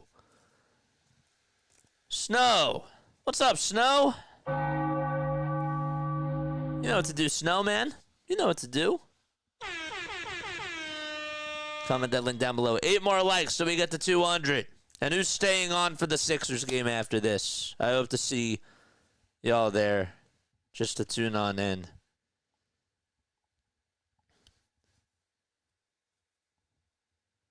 The pitch. And that's up high for ball 1. Let me ask you this. Would you guys tune in if I did NBA playoffs? If I did some NBA playoff games, would you actually tune in? 1-0 pitch. Foul ball.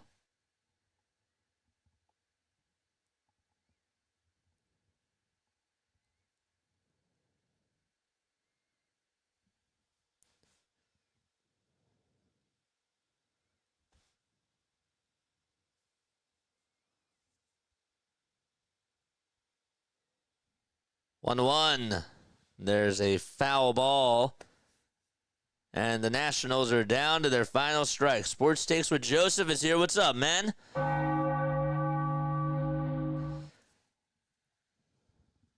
6 more likes. Oh, we're so close. Let's get to that 200 marker. Phillies fans rise. Ross gets set at the letters. The pitch on the way. Down low and inside, and the count is now 2-2. 3 steps as I would tune in.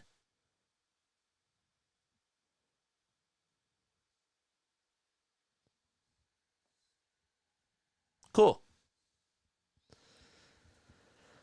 The 2-2 pitch on the way. Check swing. Did he go? The third base umpire says no.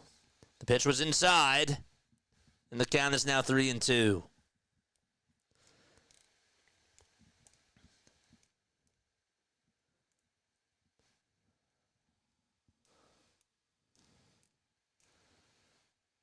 Three seconds left on the pitch clock. The payoff pitch on the way. Ground ball hit over towards the left side. That's going to get into the hole for a base hit. Rounding third is Bell. He'll come on in to score.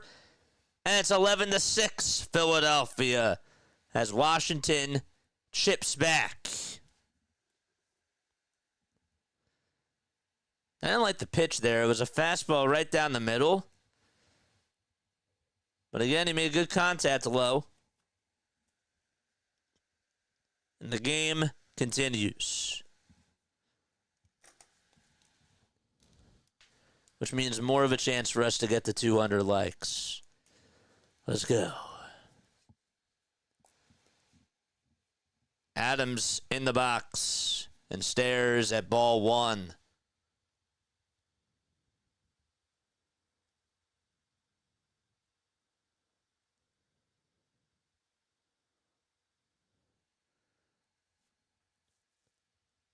And the 1-0 pitch on the way, foul ball.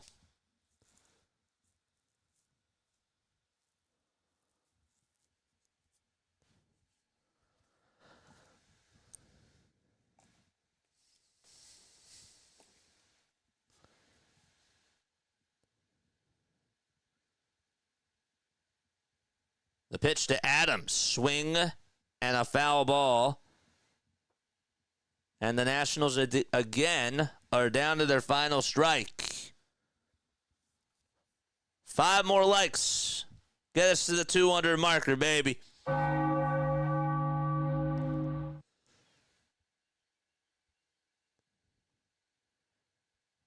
Ross comes set at the letters. And the 1-2 to Adams. Ground ball hit over to shortstop. The throw to second, and that's the ball game.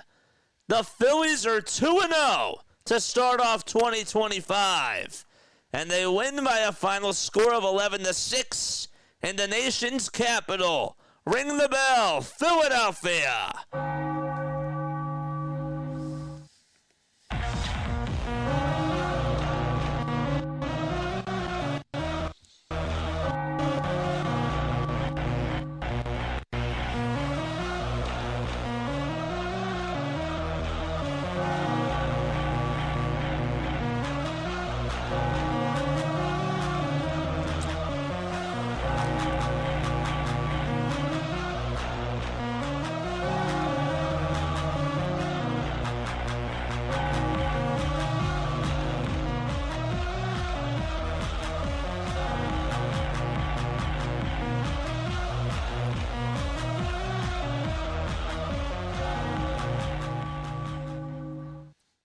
Cool.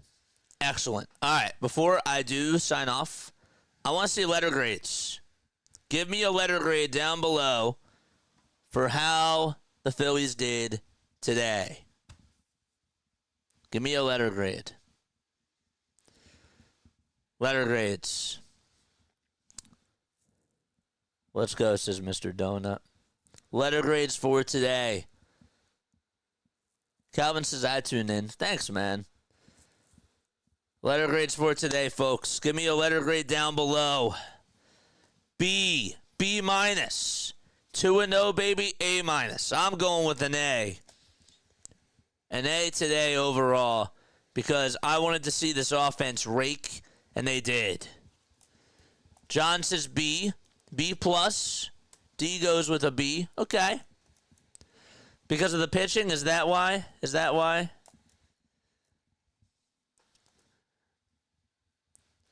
A grade. Pieces, smile, and be happy. 3 more likes, so we get to 200, man. Bruce says A plus. Smile and be happy says A. Okay. All right. I'll take that. I will. All right. Next up is the Sixers. Okay, we are live in 5 more minutes. All right, to talk about the Tankathon. Stay on. If you guys don't want to tune on in, my feelings won't be hurt or anything. But I would appreciate if you guys did hit the like button on the next stream. It would mean a lot to me. And first all alone, Larry says A. Yeah. I thought that the offense today was really, really sharp. Bryson Stott, okay. My big takeaway today was the bottom of the order. Stott, Marsh, and Sosa won them this game. They won them this game. Schwarber had a big hit. He had a big home run, which almost would have been a grand slam. But my gosh, Bryson Stott was locked in. Brandon Marsh was locked in. And Marsh actually could have went 4 for 4 because he lined out the short.